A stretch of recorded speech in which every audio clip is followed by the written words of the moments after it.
ಆರಂಭದಲ್ಲಿ ಹೋರಾಟ ಶುರು ಮಾಡಿದಾಗ ಚೇತನ್ ಒಬ್ಬರಿದ್ರು, ಈಗ ಒಂದು ಪಡೆ ಉಟ್ಕೊಂಡಿದೆ. ಈ ಪಡೆ ಮೂಲಕ ಏನ್ ಮಾಡಕ್ ಹೊರಟಿದ್ದೀರಿ? ನಮಗೊಂದು ಅಹಿಂಸಾವಾದದ ಪರಿವರ್ತನೆಯ ಪ್ರತಿರೋಧದ ಕ್ರಾಂತಿ, ಆ ಕ್ರಾಂತಿನೇ ಸಮಾಜ. ಚೇತನ್ ಅವರು ಗೊಂದಲದ ಮನುಷ್ಯ ಅನ್ನೋ ಟೀಕೆಗೆ ಗುರಿಯಾದರು. ಗೊಂದಲದ ಪ್ರಶ್ನೆ ಬರದೇ ಇಲ್ಲ. It is a question between personal and public. Chetan ಅವರ ಸಿದ್ಧಾಂತ ಯಾವುದು? ಗಾಂಧಿವಾದಿಯ, ಲೋಹಿತವಾದಿಯ, ಅಥವಾ ಲೆಫ್ಟ್ ಟು ರೈಟ್ ಅಂತ ಏನು ಕರೀತಾರಲ್ಲ ಅದು? ನಮ್ಮದೇ ಆದ ಪ್ರತ್ಯೇಕವಾದ ಅಂಬೇಡ್ಕರ್, ಪೆರಿಯಾರ್, ಕಾಂಶಿರಾಮನ ಸತ್ಯ ಪಂಥ ಅಂತ ನಾನು ವ್ಯಾಖ್ಯಾನ. ಬಿಜೆಪಿ ಇರ್ಬೋದು, ಕಾಂಗ್ರೆಸ್ ಇರ್ಬೋದು, ಅಥವಾ JDS ಇರ್ಬೋದು, ಆ ಪಕ್ಷಗಳಂದ್ರೆ ನಿಮಗೆ ಆಗೋದಿಲ್ಲ. ಬಿಜೆಪಿ, ಕಾಂಗ್ರೆಸ್, JDS ನಲ್ಲಿರೋ ವ್ಯಕ್ತಿಗಳ ಬಗ್ಗೆ ನಮಗೇನು ತಕರಾರು? ನಿಮ್ಮ ಪ್ರಕಾರ ಯಾವ ಪಕ್ಷಗಳು ಸಮಾಜ ಕಟ್ಟೋದಕ್ಕೆ ಸಾಧ್ಯವಿಲ್ವಾ? ಆ ಆಲೋಚನೆ ಇಲ್ಲ, ಆ ಸಿದ್ಧಾಂತ ಇಲ್ಲ, ಸಮಾಜನ ಅರ್ಥೈಸ್ಕೊಂಡಿಲ್ಲ. ಅದಕ್ಕೆ ಸಮಾಜ ಅಂತ ಅವ್ರು ಯಾರು ಕೂಡ ಪರಿಹಾರ ಕೊಡಲ್ಲ. ನಿಮ್ಮ ಪ್ರಕಾರ ಸಮಾಜ ಕಟ್ಟೋಕೆ ಚೇತನ್ ಅಹಿಂಸೆಗೆ ಮಾತ್ರ ಸಾಧ್ಯನಾ? ಖಂಡಿತ ಸಾಧ್ಯ ಇಲ್ಲ. ಸರ್ಕಾರ ಮತ್ತು ಪ್ರಭುತ್ವ ಇವುಗಳನ್ನ ಎದುರು ಹಾಕೊಂಡ್ರೆ ಬದುಕೋದ್ ಕಷ್ಟ ಅಂತ ಅನಿಸ್ತಾ ಇದೆ. ಬಾಬಾ ಸಾಹೇಬ್ ಹೇಳ್ತಾರೆ, ನೀವು ಬದಲಾವಣೆ ಬಯಸಿದಾಗ ಜೀವನ ಪಣ ಇಟ್ಟು ಹೋರಾಟ ಮಾಡಿ, ಬದುಕಿದ್ರೆ ನಾಯಕ, ಸತ್ತರೆ ಇತಿಹಾಸ. ಕರ್ನಾಟಕದಲ್ಲಿ ಬದಲಾವಣೆ ಪರ್ವ ಆಗ್ಬೇಕು. ಜನನೇ ಬದಲಾವಣೆ, ಪರಿವರ್ತನೆ ಬಯಸ್ತಾ ಇದ್ದಾರೆ. ಹಾಗಾದ್ರೆ ಒಂದು ಪಕ್ಷದ ಮೂಲಕ ಅಧಿಕಾರದ ಚುಕ್ಕಾಣಿ ಹಿಡಿಯೋದಕ್ಕೂ ಕೂಡ ರೆಡಿ ಆಗ್ತಾ ಇದ್ದೀರಿ. ಅದು ನಮಗೆ ಬೇಕಾಗತ್ತೆ. ಚಳವಳಿಗಳು ಜೀವಂತವಾಗಿ ಇವೆ ಅಂತ. ಬೆಂಗಳೂರಿನಲ್ಲಿ ಎಷ್ಟು ಮಟ್ಟಿಗಿದೆ ನನಗೆ ಗೊತ್ತಿಲ್ಲ, ಆದ್ರೆ ಬೇರೆ ಭಾಗಗಳಲ್ಲಿ ನಿಜವಾಗ್ಲೂ ಚಳವಳಿಗೆ ಬೆಲೆ ಇದೆ. ಸೋಷಿಯಲ್ ಮೀಡಿಯಾದಲ್ಲಿ ಅಹಿಂಸಾ ಚೇತನ್ ಮಾತಾಡ್ತಾರೆ, ಟೀಕೆಗಳು ಮಾಡ್ತಾರೆ. ಸೊ ಅದೇ ಹೋರಾಟ ಆಗುತ್ತಾ? ಖಂಡಿತ ಅದೇ ಹೋರಾಟ ಆಗಲ್ಲ. ರಾಜಕಾರಣಕ್ಕೆ ಬಂದು ನಾನು ಅಧಿಕಾರ ನಡೆಸಬಲ್ಲೆ ಅಷ್ಟು ಸುಲಭ ಅಲ್ವೇ ಅಲ್ಲ. ನಿಮ್ಮ ಪ್ರಮುಖವಾದ ಅಜೆಂಡಾಗಳು ಅಂದ್ರೆ ಪ್ರಣಾಳಿಕೆ ಏನು? ನಮ್ದು 10 ಪಾಯಿಂಟ್ ಪ್ಲಾನ್ ವಿಜಯ್ ಅವರು. ನಮ್ಮ ಮುಖ್ಯಮಂತ್ರಿ ಆಗಿರೋ DK ಶಿವಕುಮಾರ್ ಅವರು ಏನೂ ಮಾಡಿಲ್ಲ ಅಂತಲ್ಲ. ಈ ಬೃಹತ್ತಾದ ಡ್ಯಾಮ್ಗಳು ನಮ್ಗೆ ಒಳ್ಳೇದೇ ಅಲ್ಲ, ಬಟ್ ಅವ್ರಿಗೆ ನಾವು ಒಂದಷ್ಟು ರೈತರಿಗೆ ಅನುಕೂಲ ಆಗಲ್ವಾ? ಮೇಕೆದಾಟು ಬಹಳ ಸುಂದರ ಪ್ರದೇಶ, ಅದೆಲ್ಲ ಕೂಡ ನಾಶ ಆಗುತ್ತೆ. ಬೆಂಗಳೂರು ನೀರು ತಲುಪಲ್ಲ. ನಿಮ್ಮ ಪ್ರಕಾರ ಕಾಕ್ರೋಚ್ ಜನತಾ ಪಕ್ಷ, ಜನ್ಜಿ ಒಗ್ಗೂಡಿದ್ರೆ ಏನಾದರೂ ಸಾಧ್ಯನಾ ಬದಲಾವಣೆ? CJP ಕಾಕ್ರೋಚ್ ಜನತಾ ಪಕ್ಷ ಅದನ್ನ ವರ್ಸಸ್ BJP ಅಂತ ಮಾಡಿದ್ರೆ ಅದರಿಂದ ಏನು ಉಪಯೋಗ ಇಲ್ಲ. 1925ರಿಂದ ಆ ಹಿಂದುತ್ವ BJP ಇದಾರಲ್ಲ ಅವರೇ ಕಾಕ್ರೋಚ್ಗಳಾಗಿದ್ರು. BJP ಇದಾರಲ್ಲ ಅವರೇ ಕಾಕ್ರೋಚ್ಗಳಾಗಿದ್ರು. ಎಲ್ಲೋ ಒಂದ್ ಕಡೆ ಭಯ ಪಟ್ರ ಅಂತ. ನಿಮ್ಮ ವಿಚಾರಗಳಲ್ಲಿ ನಿಜವಾಗ್ಲೂ ಒಂದು ಸಮಾಜದ ಸಮಸ್ಯೆಗಳು ಪರಿಹಾರ ಇದೆ ಅಂತ ಕಾನ್ಫಿಡೆನ್ಸ್ ಇದ್ರೆ ನೀವು ಯಾಕೆ ಬೇರೆ ಬಾಯಿ ಮುಚ್ಚಿಸ್ಬೇಕು? ಅಹಿಂಸಾ ಅವರಿಗೆ ಐಡೆಂಟಿಟಿ ಏನು ಅಂತ? ಒಬ್ಬ ವ್ಯಕ್ತಿ ಒಂದು ಕ್ಷೇತ್ರದಲ್ಲಿ ಮಾತ್ರ ಗುರ್ಸ್ಕೋಬಹುದು, ಆದ್ರೆ ಒಬ್ಬ ವ್ಯಕ್ತಿ 2-3 ಕ್ಷೇತ್ರದಲ್ಲಿ ಗುರ್ಸ್ಕೊಂಡ್ರೆ ಅವರ ಐಡೆಂಟಿಟಿನ ಹೆಂಗ್ ಪಡಿಬೇಕೋ ಗೊತ್ತಾಗ್ತಾ ಇಲ್ಲ. ಆದ್ರೆ ಇವತ್ತು ಎಲ್ಲಾ ಕ್ಷೇತ್ರದಲ್ಲೂ ನೋಡಿದ್ರೆ ಒಂದಿಷ್ಟು ಸುದ್ದಿ ಆಗ್ತಾನೆ ಇರ್ತಾರೆ. ಸುದ್ದಿ ಅಂದ್ರೆ ಬರೀ ನ್ಯೂಸ್ ತರ ಆಗೋದಲ್ಲ, ಬೇರೆ ಬೇರೆ ಕಾರಣಕ್ಕೆ ಅವರು ಸುದ್ದಿ ಆಗ್ತಾರೆ. ವಿನಾಕಾರಣ ಅವ್ರನ್ನ ವಿವಾದಕ್ಕೆ ಸಿಲುಕಿಸ್ತಾ ಹೋಗ್ತಾರೆ. ಸೊ ಸದ್ಯಕ್ಕೆ ಏನೇ ಮಾತಾಡಿದ್ರು ಅದಕ್ಕೊಂದು ವಿವಾದಕ್ಕೆ ಗುರಿ ಆಗ್ತಾರೆ ಅಂತಂದ್ರೆ ಕನ್ನಡದಲ್ಲಿ ಸದ್ಯಕ್ಕೆ ಇರುವಂಥವ್ರು, ಕರ್ನಾಟಕದಲ್ಲಿ ಇರುವಂಥವ್ರು ಅದು ಚೇತನ್ ಅಹಿಂಸಾ. ಯಾಕೆ ನಾ ಈ ಮಾತನ್ನು ಹೇಳ್ತಿದ್ದೀನಿ ಅಂತಂದರೆ, ಚೇತನ್ ಅಹಿಂಸಾ ಅಂದ ತಕ್ಷಣ ವಿವಾದಾತ್ಮಕ ವ್ಯಕ್ತಿ ಅನ್ನೋ ಮಟ್ಟಕ್ಕೆ ಎಲ್ಲರೂ ಕರೆಯೋ ಥರ ಆಗ್ಬಿಟ್ಟಿದ್ದಾರೆ. ಅಂದರೆ ಅವ್ರು ಏನೇ ಮಾತಾಡಿದ್ರು ಅದು ವಿವಾದ, ಕರೆಕ್ಟಾಗೆ ಮಾತಾಡಿದ್ರು ಕೂಡ ಅದು ಒಂದು ತಪ್ಪು ಅನ್ನೋ ಗ್ರಹಿಕೆ ಬಹಳಷ್ಟು ಜನಗಳಿಗಿದೆ. ಇವತ್ತಿನ ಸ್ಥಿತಿಗತಿ ನೋಡ್ತಾ ಇದ್ದರೆ ಮಾತಾಡೋದೇ ತಪ್ಪಾ ಅಥವಾ ಸರಿ ಅನ್ನೋದು ಹೇಳೋದು ತಪ್ಪಾ ಅನ್ನೋ ಪರಿಸ್ಥಿತಿ ನಿರ್ಮಾಣ ಆಗಿದೆ. ಸೊ ಅಂಥ ಸಂದರ್ಭದಲ್ಲಿ ಇವತ್ತು ಸಾಕಷ್ಟು ರಾಜಕೀಯದ ಸ್ಥಿತಿಗತಿಗಳು ಏರುಪೇರಾಗಿವೆ. ಹೋರಾಟದ ಹಾದಿಗಳು ಕೂಡ ದಿಕ್ಕನ್ನು ತಪ್ತಾ ಇವೆ. ಇಂಥ ಸಂದರ್ಭದಲ್ಲಿ ಚೇತನ್ ಅಹಿಂಸಾ ಅವರು ತಮ್ಮದೇ ಆದಂಥ ಹಾದಿಯಲ್ಲಿ ನಡೀತಾ ಇದ್ದಾರೆ. ಸೊ ಇವತ್ತು ನಮ್ಮ ಪಾಡ್ಕಾಸ್ಟ್ನ ಗೆಸ್ಟಾಗಿ ಅವರು ಬಂದಿದ್ದಾರೆ. ನಮ್ಮ ಜೊತೆ ಒಂದಿಷ್ಟು ಮಾತಾಡ್ತಾ ಹೋಗೋಣ. ಸರ್ ನಮಸ್ಕಾರ. ನಮಸ್ಕಾರ ವಿಜಯ್, ಹೇಗಿದ್ದೀರಿ? ಚೆನ್ನಾಗಿದೆ. ಎಸ್ ಸರ್, ನಾನು ಆಗಲೇ ಹೇಳ್ತಾ ಹೋದೆ, ಒಬ್ಬ ಮನುಷ್ಯನ ಯಾವ ರೀತಿ ಐಡೆಂಟಿಟಿ ಗೊತ್ತಿಲ್ಲ. ಸದ್ಯಕ್ಕೆ ನೀವು ಒಬ್ಬ ನಟನಾಗಿ ಪರಿಚಯ ಆದಂಥವ್ರು, ಆಮೇಲೆ ಮೆಲ್ಲನೆ ಸಾಮಾಜಿಕವಾಗಿ ಗುರ್ಸ್ಕೊತ ಹೋದ್ರಿ, ಅಂದರೆ ಸಾಮಾಜಿಕವಾಗಿ ಹೋರಾಟ ನಡೆಸ್ಕೊಂತ ಹೋದ್ರಿ.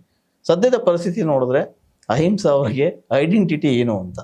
ನಾನು ಕರ್ನಾಟಕಕ್ಕೆ 20 ವರ್ಷದ ಹಿಂದೆ, 19 ವರ್ಷದ ಹಿಂದೆ ಒಬ್ಬ ಸಿನಿಮಾ ನಟನಾಗಿ ಗುರುತಿಸ್ಕೊಂಡಾಯಿತು. ಆದರೆ ನನ್ನನ್ನು ನಾನೇ ಒಂದು 30 ವರ್ಷಗಳಿಂದ ಹೇಳಬೇಕು ಅಂದರೆ ನಾನು ಒಬ್ಬ ಹೋರಾಟಗಾರ ಅಂತ ನನ್ನ ಮನಸ್ಸಿನಲ್ಲಿ ಯಾವಾಗಲೂ ಇದೆ.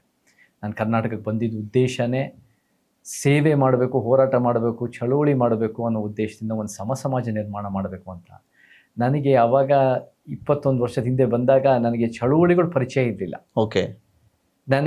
ನಾನು ಒಂದು ರಂಗಭೂಮಿ ಮುಖಾಂತರ ಪರಿವರ್ತನೆ ಮಾಡಬೇಕು ಅಂತ ನನಗೆ ಸಿನಿಮಾ ಸಿಕ್ಕಿರೋದ್ರಿಂದ ನಾನು ಸಿನಿಮಾದಲ್ಲಿ ನಾನು ಜಾಸ್ತಿ ಒಳ್ಳೇದು ಮಾಡ್ಬೋದು ಕಲೆ ಮುಖಾಂತರ ಅಂತ ಹೋದೆ. ಎಲ್ಲೋ ಒಂದು ಕಡೆ ನನಗೆ ಚಳುವಳಿಗಳು ಮೊದಲೇ ಪರಿಚಯ ಆಗಿದ್ದರೆ ನಾನು ಸಿನಿಮಾಗೆ ಸೇರ್ಕೊಳ್ತಿರ್ಲಿಲ್ಲ, ನಾನು ಚಳುವಳಿಗೆ ಸೇರ್ಕೊಳ್ತಾ ಇದ್ದೆ. ಓಕೆ. ಸೊ ನನಗೆ ಸಿನಿಮಾ ಸಿಕ್ಕಿದ್ದು ಬೈ ಚಾನ್ಸು. ಆದರೆ ನಾನು ಒಬ್ಬ ಕನಸುಗಾರ, ಒಬ್ಬ ಹೋರಾಟಗಾರ, ಒಬ್ಬ ಚಳುವಳಿಗಾರ, ಒಬ್ಬ ಸಮಾಜಕ್ಕೆ ಏನೋ ವಾಪಸ್ ಕೊಡಬೇಕು ಅಂತ ಮನಸ್ಥಿತಿ ಇಟ್ಕೊಂಡಿರೋನು ಬೈ ಚಾಯ್ಸ್. ಸೊ ಆ ರೀತಿಯಲ್ಲಿ ನಾನು ನೋಡ್ತೀನಿ. ಸಿನಿಮಾನು ನನಗೆ ಒಳ್ಳೆ ವೇದಿಕೆ ಕೊಟ್ಟಿದೆ. ಬಟ್ ಸಿನಿಮಾ ಅಂದಾಗಲೂ ಕೂಡ ಅದನ್ನು ಬರೀ ಒಂದು ಆ್ಯಕ್ಟರ್ ಆಗಿ ನಮ್ಮ ಜೇಬು ತುಂಬಿಸ್ಕೊಂಡು ನನ್ನ ಒಂದು ಕೀರ್ತಿ ಹೆಚ್ಚು ಮಾಡ್ಕೊಳ್ಳೋದಲ್ಲ. ಸಿನಿಮಾ ರಂಗದಲ್ಲೂ ಒಂದು ಉತ್ತಮ ಸಿನಿಮಾ ರಂಗ ಕಟ್ಟಬೇಕು, ಅದರಲ್ಲಿರೋ ಒಂದು ಅಸಮಾನತೆಯ ವ್ಯವಸ್ಥೆನ ಪ್ರಶ್ನೆ ಮಾಡಬೇಕು, ಅದರಿಂದ ಒಂದು ಸಮಾಜಕ್ಕೂ ಒಳ್ಳೇದು ಮಾಡಬೇಕು ಅನ್ನೋ ಉದ್ದೇಶ ಇಟ್ಕೊಂಡು ಬಂದಿರೋನು. ಆ ಉದ್ದೇಶ ಇವತ್ತಿಗೂ ನನಗೆ ಇದೆ. ಅದು ಇನ್ನೂ ಒಂದು ರೀತಿ ಕರ್ನಾಟಕಕ್ಕೆ ಮೂಲೆಗೂ ಒಳ್ಳೆಯದು ಕೆಲಸ ಮಾಡೋಕ್ಕೆ ಈ ಒಂದು ಸಿನಿಮಾ ರಂಗ ನನಗೆ ಅವಕಾಶ ಮಾಡಿಕೊಟ್ಟಿದೆ. Yes sir, correct. ನೀವು ಹೇಳಿದರು ಸಿನಿಮಾ ರಂಗದಿಂದ ಬಂದರೆ ಎಲ್ಲ ಆಯಿತು. ಚೇತನ್ ಅವರಿಗೆ ಸಿನಿಮಾ ರಂಗದಲ್ಲಿ ದೊಡ್ಡದಾಗಿ ಬೆಳೆಯುವಂಥ ಅವಕಾಶ ಇತ್ತು, ಸೂಪರ್ ಸ್ಟಾರ್ ಆಗೋಂಥ ಎಲ್ಲ ಲಕ್ಷಣಗಳು ಕೂಡ ಇದ್ದವು. ಆದರೆ ಎಲ್ಲೋ ಒಂದು ಕಡೆಗೆ ನಾನು ಹೋರಾಟ ಅಂತೇಳಿ ಆ ಹೋರಾಟದ ಹಾದಿಗೆ ಬಂದ್ರಿ. ಸೊ ಹೋರಾಟ ಹಾದಿಯಲ್ಲಿ ಎಲ್ಲೋ ಒಂದು ಕಡೆಗೆ ಚೇತನ್ ಅವರು ಗೊಂದಲದ ಮನುಷ್ಯ ಅನ್ನೋ ಟೀಕೆಗೆ ಗುರಿಯಾದರು. ಗೊಂದಲ ಅಂತೂ ಇಲ್ಲವೇ ಇಲ್ಲ. ನಮಗೆ ಬಹುಶಃ ಸಿನಿಮಾ ರಂಗದಲ್ಲಿ ಇದ್ದಾಗ ಗೊಂದಲ ಇತ್ತೋ ಇಲ್ವೋ ಅಂತ ಹೇಳ್ಬೋದು, ಅದು ನೋಡ್ಬೋದು. ಸಿನಿಮಾ ರಂಗ ಒಂದು ರೀತಿ, ಅದಕ್ಕಿಂತ ನಾನು ಚಳುವಳಿಗೆ ಸೇರ್ಕೋಬೇಕು, ದೇಶ ಸೇವೆ, ನಾಡ ಸೇವೆ ಮಾಡಬೇಕು ಅಂದಾಗ ಗೊಂದಲದ ಪ್ರಶ್ನೆ ಬರೋದೇ ಇಲ್ಲ. ಸಿನಿಮಾ ರಂಗದಲ್ಲಿ ಇದ್ದಾಗ ವಿಜಯ್ ಅವರೇ, ಅದು ನಮಗೆ ಪರ್ಸ್ನಲ್ ಬೆನಿಫಿಟ್. ನನ್ನ ಹೆಸರು, ನನ್ನ ಬ್ಯಾಂಕ್ ಬ್ಯಾಲೆನ್ಸು, ನನ್ನ ಸ್ಟಾರ್ಗಿರಿ, ನನ್ನ ಪ್ರಚಾರ, ನನ್ನ ಸಿನಿಮಾ ಗೆಲುವು, it's all a personal kind of attempt. ಅದು ಒಂದು ವ್ಯಾಪಾರದ ರಂಗ. ಬಟ್ ಹೋರಾಟ ಚಳುವಳಿ ಅಂದಾಗ ದೇಶ ಸೇವೆ, ಅದು ಸಮಾಜ, ಕರ್ನಾಟಕನ ಉತ್ತಮಗೊಳಿಸೋ ರೀತಿ. ಸೊ ಇದನ್ನು ಮಾಡಿದಾಗ ನನಗೆ ಬೆನಿಫಿಟ್ ಆಗದೆ ಇರ್ಬೋದು, ಬಟ್ ಸಮಾಜಕ್ಕೆ ಒಳ್ಳೆ ರೀತಿ ಬೆನಿಫಿಟ್ ಆಗುತ್ತೆ. ಇನ್ನು ಉತ್ತಮ ಸಮಾಜದ ಕಡೆ ನಾವು ತೊಗೊಂಡೋಗ್ಬೋದು. So it is a question between personal and public. So cinema ರಂಗದ ಪಬ್ಲಿಕ್ಕು ಅದನ್ನು ವೀಕ್ಷಣೆ ಮಾಡ್ಬೋದು, ಓಕೆ, ಬಟ್ ಅದರಲ್ಲಿ ಲಾಭ ಪಡೆಯೋರೆ ಬೆರಳೆಣಿಕೆ ಎಷ್ಟು ಜನ, ಅದು ನಿರ್ಮಾಪಕ, ನಿರ್ದೇಶಕ, ಹೀರೋ, ಹೀರೋಯಿನ್, ಅದು ಒಂದು ರೀತಿ ಯಶಸ್ಸು ಆದರೆ. ಬಟ್ ಹೋರಾಟ ಚಳುವಳಿಯಿಂದ ಹೋರಾಟ ಮಾಡೋರಿಗೆ ತೊಂದರೆ ಆಗತ್ತೆ. ಅವ್ರಿಗೆ ಜೀವ ಬೆದರಿಕೆಗಳು ಬರ್ತವೆ, ಅವರಿಗೆ ಎಲ್ಲ ರೀತಿ ರಿಸ್ಕ್ಗಳಾಗತ್ತೆ, ಜೈಲಿಗಾಗ್ತಾರೆ. ಬಟ್ ಸಮಾಜಕ್ಕೆ ಭಾಳ ಒಳ್ಳೆಯದಾಗತ್ತೆ. ಎಸ್. ಚೇತನ್ ಅವರ ಸಿದ್ಧಾಂತ ಯಾವುದು? ಅಂದರೆ ಗಾಂಧಿವಾದಿಯ, ಲೋಹಿತವಾದಿಯ, ಸೌಮ್ಯವಾದಿಯ, ಅಥವಾ ಲೆಫ್ಟ್ ಟು ರೈಟ್ ಅಂತ ಏನು ಕರೀತಾರಲ್ಲ ಅದ ಸಿದ್ಧಾಂತ? ಯಾವ ಸಿದ್ಧಾಂತವನ್ನ? ಗಾಂಧಿವಾದ ಅನ್ನೋದು ನಾವು ಯಥಾಸ್ಥಿತಿ ಮನುವಾದ ಅಂತ ನೋಡ್ತೀವಿ, ಒಂದು ಸೆಂಟರ್ ವಿಂಗ್ ಅಂತ ನೋಡ್ತೀವಿ. ಓಕೆ. ಲೋಹಿಯವಾದ ಒಂದು ಸೋಷಿಯಲಿಸಂ, ಅದು ಒಂದು ಪ್ರತ್ಯೇಕವಾದ ಒಂದು ಸಿದ್ಧಾಂತ. ನಮ್ಮ ಮುಖ್ಯಮಂತ್ರಿ ಸಿದ್ದರಾಮಯ್ಯನವರು ಅದನ್ನ ಹೇಳ್ತಾ ಇದ್ರು. ನಾವು ಒಂದು ಪ್ರಶ್ನೆ, ನಿಮ್ಮಂತ ಒಂದು ಒಳ್ಳೆ ಪತ್ರಕರ್ತರು ಏನ್ ಕೇಳಿದ್ರು ಅಂದ್ರೆ, ಒಂದು 10 ವರ್ಷದ ಹಿಂದೆ ಲೋಹಿಯಾವಾದಿಯಾಗಿ ನೀವು ಕಾಂಗ್ರೆಸ್ಗೆ ಹೆಂಗ್ ಸೇರಕ್ಕಾಗತ್ತೆ ಅಂತ ಪ್ರಶ್ನೆ ಮಾಡಿದ್ರು. ಸೊ ಕಾಂಗ್ರೆಸ್ ಬಿಟ್ಟು ಗಾಂಧಿವಾದ ಬಿಟ್ಟು ಲೋಹಿಯಾವಾದ ಹುಟ್ಕೊಂಡಿದ್ರು. ಹೌದು. ಎಡಪಂಥಿ ಕಮ್ಯುನಿಸ್ಟು, ಬಲಪಂಥಿ ಒಂದು ಹಿಂದುತ್ವ, ಅಲ್ಲಿ ಇದು ಯಾವುದೂ ಅಲ್ಲ. ನಮ್ಮದೇ ಆದ ಪ್ರತ್ಯೇಕವಾದ ಅಂಬೇಡ್ಕರ್, ಪೆರಿಯಾರ್, ಕಾಂಚೀರಾಮನ ಸತ್ಯಪಂಥ ಅಂತ ನಾನು ವ್ಯಾಖ್ಯಾನಿಸ್ತೀನಿ. ನಮ್ಮದೇ ಆದ ಒಂದು ಸೈದ್ಧಾಂತಿಕ ನೆಲಗಟ್ಟು. ನಾವು ಎಡಪಂಥಿ ಅನ್ನೋದು ಏನು, 1925 ಕಾನ್ಪುರ್ನಲ್ಲಿ ಕಮ್ಯುನಿಸ್ಟ್ ಶುರುವಾಯಿತು. ಹೌದು. CPI 1925ನಲ್ಲಿ ನಾಗ್ಪುರದಲ್ಲಿ RSS ಅನ್ನು ಶುರುವಾಯಿತು, ರೈಟ್ ವಿಂಗ್. ಅದೇ ಥರ ನಮ್ಮ ಸತ್ಯಪಂಥ, ಟ್ರೂತ್ ವಿಂಗು 1925 ತಂದೆ ಪೆರಿಯಾರಿನ ಸೆಲ್ಫ್ ರೆಸ್ಪೆಕ್ಟ್ ಮೂವ್ಮೆಂಟಿಂದ ಶುರುವಾಯಿತು. 1927 ಮಹತ್ ಸತ್ಯಾಗ್ರಹ ಅಂತ ಬಾಬಾ ಸಾಹೇಬರು ಮಾಡಿದ್ರು ಹೋರಾಟ. ಸೊ ನಮ್ಮದೇ ಆದ ಒಂದು ಸಮಾಜ ಕಟ್ಟೋದು, ಒಂದು ಈ ಅಸಮಾನತೆಯ ವ್ಯವಸ್ಥೆನ ಕಿತ್ತಾಕೋದು. ಯಾಕಂದ್ರೆ ನಮಗೆ ಶತ್ರು ಯಾವ ಜಾತಿಯವರಲ್ಲ, ಯಾವ ಧರ್ಮದವರಲ್ಲ, ಯಾವ ಭಾಷಿಕರಲ್ಲ, ಯಾವ ಒಂದು ಪಕ್ಷ ಅಲ್ಲ. ನಮ್ಮದು ಅಸಮಾನತೆ ಮತ್ತು ಅನ್ಯಾಯದಲ್ಲಿ ಕೂಡಿರೋ ವ್ಯವಸ್ಥೆ. ಆ ವ್ಯವಸ್ಥೆನೇ ಅನ್ಯಾಯವಾಗಿದೆ. ಅದನ್ನು ನಾವು 7 ಕೋಟಿ ಕರ್ನಾಟಕದವರು ಅಥವಾ 140 ಕೋಟಿ ಭಾರತೀಯರು ಸೇರಿ ಅದರ ವಿರುದ್ಧ ನಾವು ಹೋರಾಟ ಮಾಡಬೇಕು. ಸೊ ಆ ನಿಟ್ಟಿನಲ್ಲಿ ನನ್ನಂಥವನು ಭಾಳ ಈ ವ್ಯವಸ್ಥೆಯಲ್ಲಿ, ಅನ್ಯಾಯದ ವ್ಯವಸ್ಥೆಯಲ್ಲಿ ಭಾಳ ಪಡೆದಿದ್ದೀನಿ. ನನ್ನಂಥವ್ನು ಜಾಸ್ತಿ ವಾಪಸ್ ಕೊಡಬೇಕು. ಭಾಳ ಜನ ಇವತ್ತಿಗೂ ನಾವು ಕರ್ನಾಟಕದ ಮೂಲೆಗೆ ಹೋಗಿ ಪ್ರವಾಸ ಮಾಡ್ತಾ ಭಾಳ ಜನ ವಂಚಿತರಿದ್ದಾರೆ, ಅವ್ರು ಜಾಸ್ತಿ ಪಡಿಬೇಕು. ಆವಾಗ ನೋಡಿ ವಿಜಯ್ ಅವರೇ, ಒಂದು ಉತ್ತಮ, ಒಂದು ಸಮಾಜ, ಒಂದು ಆದರ್ಶ ಸಮಾಜ, ಒಂದು ಸಂವಿಧಾನ ಸಮಾಜ, ಒಂದು ವಿಶ್ವಗುರು ಆಗಕ್ಕೆ ನಮಗೆ ನಿಜವಾಗ್ಲೂ ಎಲ್ಲ ರೀತಿ ಸಾಧ್ಯತೆಗಳಾಗುತ್ತೆ. ಎಸ್. ಈ ಸಮಾಜದ ಬಗ್ಗೆ ಯಾವಾಗಲೂ ಮಾತಾಡ್ತಾನೆ ಇರ್ತೀವಿ. ಪಕ್ಷಗಳು ಅಂದ ತಕ್ಷಣ ಒಂದು ರೀತಿಯಾಗಿ ನಿಮ್ಮ ಮಾತುಗಳು ಸಿಡಿತಾ ಹೋಗ್ತವೆ. BJP ಇರ್ಬೋದು, ಕಾಂಗ್ರೆಸ್ ಇರ್ಬೋದು, ಅಥವಾ JDS ಇರ್ಬೋದು. ಆ ಪಕ್ಷಗಳಂದ್ರೆ ನಿಮಗೆ ಆಗೋದಿಲ್ಲ. ಫಸ್ಟ್ ಆಫ್ ಆಲ್ ಅಂದರೆ ಪಕ್ಷಗಳು ಆಗದೇ ಇದ್ರೆ ಪಕ್ಷಗಳಲ್ಲಿ ಇರ್ತಕ್ಕಂಥ ಮುಖಂಡರ ನಡೆ ನುಡಿ, ಅವರ ಹೇಳಿಕೆಗಳು, ಅವರ ಕೆಲವು ಸಿದ್ಧಾಂತಗಳ ಬಗ್ಗೆ ನೀವು ಸಾಕಷ್ಟು ವಿರೋಧ ವ್ಯಕ್ತಪಡಿಸಿದ್ರಿ, ಮಾತಾಡಿದಿರಿ. ಯಾಕೆ ಈ ರೀತಿಯ ಒಂದು ನುಡಿ ನಿಮ್ಮದು ಅಂತ? ನಮಗೆ ಪ್ರಜಾಪ್ರಭುತ್ವ ಅಂದನೇ ವಿಜಯ್ ಅವರೇ, it is an ideological struggle, ideological ಸಂಘರ್ಷ, ಸೈದ್ಧಾಂತಿಕ ಸಂಘರ್ಷ. ಸೊ ಈ ಸೈದ್ಧಾಂತಿಕ ಸಂಘರ್ಷ ಅಂದಾಗ ಅವರ ವಿಚಾರಗಳು, ಅವರು ದೇಶನ ಯಾವ ರೀತಿ ತಗೊಂಡೋಗ್ಬೇಕು ಅಂತ ಅವ್ರು ಪ್ರಸ್ತಾಪ ಮಾಡ್ತಾರೆ. ನಮ್ಮ ವಿಚಾರಗಳು ನಾವು ಹೇಳ್ತೀವಿ. ಅವರ ವಿಚಾರಗಳು ಎಷ್ಟು ಮಟ್ಟಿಗೆ ಲೋಪದೋಷಗಳಿದೆ ಅಂತ ನಾನು ಎತ್ತಿ ಹಿಡಿದ್ರೆ ಮಾತ್ರ ನಮ್ಮ ವಿಚಾರಗಳಿಗೆ ಇದರಲ್ಲಿ ಏನೋ ಒಂದು ರೀತಿ ಒಂದು ಬದಲಾವಣೆ ಇದೆ, ಒಂದು ಪರಿಹಾರಗಳಿದೆ, ಅವರು ಬಿಟ್ಟು ಇವ್ರದ್ದು ಒಂದು ಸಿದ್ಧಾಂತ ಇದೆ ಅಂತ ಗೊತ್ತಾಗತ್ತೆ. ನೋಡಿ ವಿಜಯ್ ಅವರೇ, ನಮಗೆ ಆ ಪಕ್ಷಗಳು BJP, ಕಾಂಗ್ರೆಸ್, JDSನಲ್ಲಿರೋ ವ್ಯಕ್ತಿಗಳ ಬಗ್ಗೆ ನಮಗೇನು ತಕರಾರಿಲ್ಲ. ಅವರೆಲ್ಲ ಆ ಪಕ್ಷದ ಚೌಕಟ್ಟಿನಲ್ಲಿ ಕೆಲಸ ಮಾಡ್ತಿರ್ತಾರೆ. ಆ ಪಕ್ಷದ ಚೌಕಟ್ಟು ಬಿಟ್ಟು ನಮ್ಮ ಜೊತೆ ಸೇರಿದ್ರೆ ಅವರು ಒಂದು ಸಮಾಜ ಸಮಾನತಾವಾದಿಗಳಾಗಿ ಕೆಲಸ ಮಾಡ್ಬೋದು. ಬಟ್ ಆ ಪಕ್ಷದ ಚೌಕಟ್ಟುಗಳು ಯಾವುದೇ ಕಾರಣಕ್ಕೂ ನಮ್ಮ ರಾಜ್ಯದ ಸಮಸ್ಯೆಗಳಿಗೆ ಪರಿಹಾರ ಕೊಡ್ತಾ ಇಲ್ಲ. ಆ ಪಕ್ಷಗಳು ಅದು ಹಿಂದುತ್ವ ಬಲಪಂಥಿಯಾಗಿರ್ಬೋದು, ಅಥವಾ ಈ ಮನುವಾದ ಮಧ್ಯಪಂಥದ ಕಾಂಗ್ರೆಸ್ JDS ಆಗಿರ್ಬೋದು. ಇವರೆಲ್ಲ ಏನು ಮಾಡ್ತಾ ಇದ್ದಾರೆ ಅಂದರೆ ಅವರ ವೈಯಕ್ತಿಕ ಲಾಭಕ್ಕೋ ಅಥವಾ ಅವರ ಮೂಗ್ನೇರಕ್ಕೆ ನೋಡ್ತಾ ಇದ್ದಾರೆ ಸಮಾಜನ. ನಿಜವಾಗ್ಲೂ ಸಮಾಜದ ಸಮಸ್ಯೆಗಳು ಅರ್ಥ ಮಾಡ್ಕೊಳ್ತಾ ಇಲ್ಲ. ಸಮಾಜದ ಸಮಸ್ಯೆಗಳು ಅರ್ಥ ಮಾಡ್ಕೊಂಡಿಲ್ಲ ಅಂದ್ರೆ ಪರಿಹಾರ ಕೊಡೋಕ್ಕಾಗಲ್ಲ. ನಿಮ್ಮ ಪ್ರಕಾರ ಯಾವ ಪಕ್ಷಗಳು ಸಮಾಜ ಕಟ್ಟೋದಕ್ಕೆ ಸಾಧ್ಯವಿಲ್ವಾ? ಸಾಧ್ಯ ಇಲ್ಲ ಅಂತ ಹೇಳ್ತಾ ಇಲ್ಲ. ಆ ಆಲೋಚನೆ ಇಲ್ಲ, ಆ ಸಿದ್ಧಾಂತ ಇಲ್ಲ, ಸಮಾಜನ ಅರ್ಥೈಸ್ಕೊಂಡಿಲ್ಲ. ಅದಕ್ಕೆ ಸಮಾಜ ಅಂತ ಅವ್ರು ಯಾರು ಕೂಡ ಪರಿಹಾರ ಕೊಡಲ್ಲ. 2900 3000 ಪಕ್ಷಗಳಿದಾವೆ. ಇವ್ರು ಯಾರು ಕೂಡ ಸಮಾಜ ಬೇಕು ಅನ್ನೋದು ಕೂಡ ಹೇಳಲ್ಲ. ಹೇಳಿದ್ರೂ ಕೂಡ ಒಂದು ಉತ್ತಮ ರೀತಿ, ಒಂದು ಪರಿಹಾರದ ರೀತಿ ವ್ಯಾಖ್ಯಾನಿಸಲ್ಲ. ನಿಮ್ಮ ಪ್ರಕಾರ ಸಮಾಜ ಕಟ್ಟೋಕೆ ಓನ್ಲಿ ಫಾರ್ ಚೇತನ ಅಹಿಂಸೆಗೆ ಮಾತ್ರ ಸಾಧ್ಯನಾ? ಖಂಡಿತ ಸಾಧ್ಯ ಇಲ್ಲ. ಅನೇಕ ನಮ್ಮ ಚಳವಳಿನ ನಮ್ಮ ಕರ್ನಾಟಕದ ಮೂಲೆಯಲ್ಲೂ ನಮ್ಮ ಸಮಾಜ ಸಮಾನತಾವಾದಿಗಳು ಇದ್ದೀವಿ.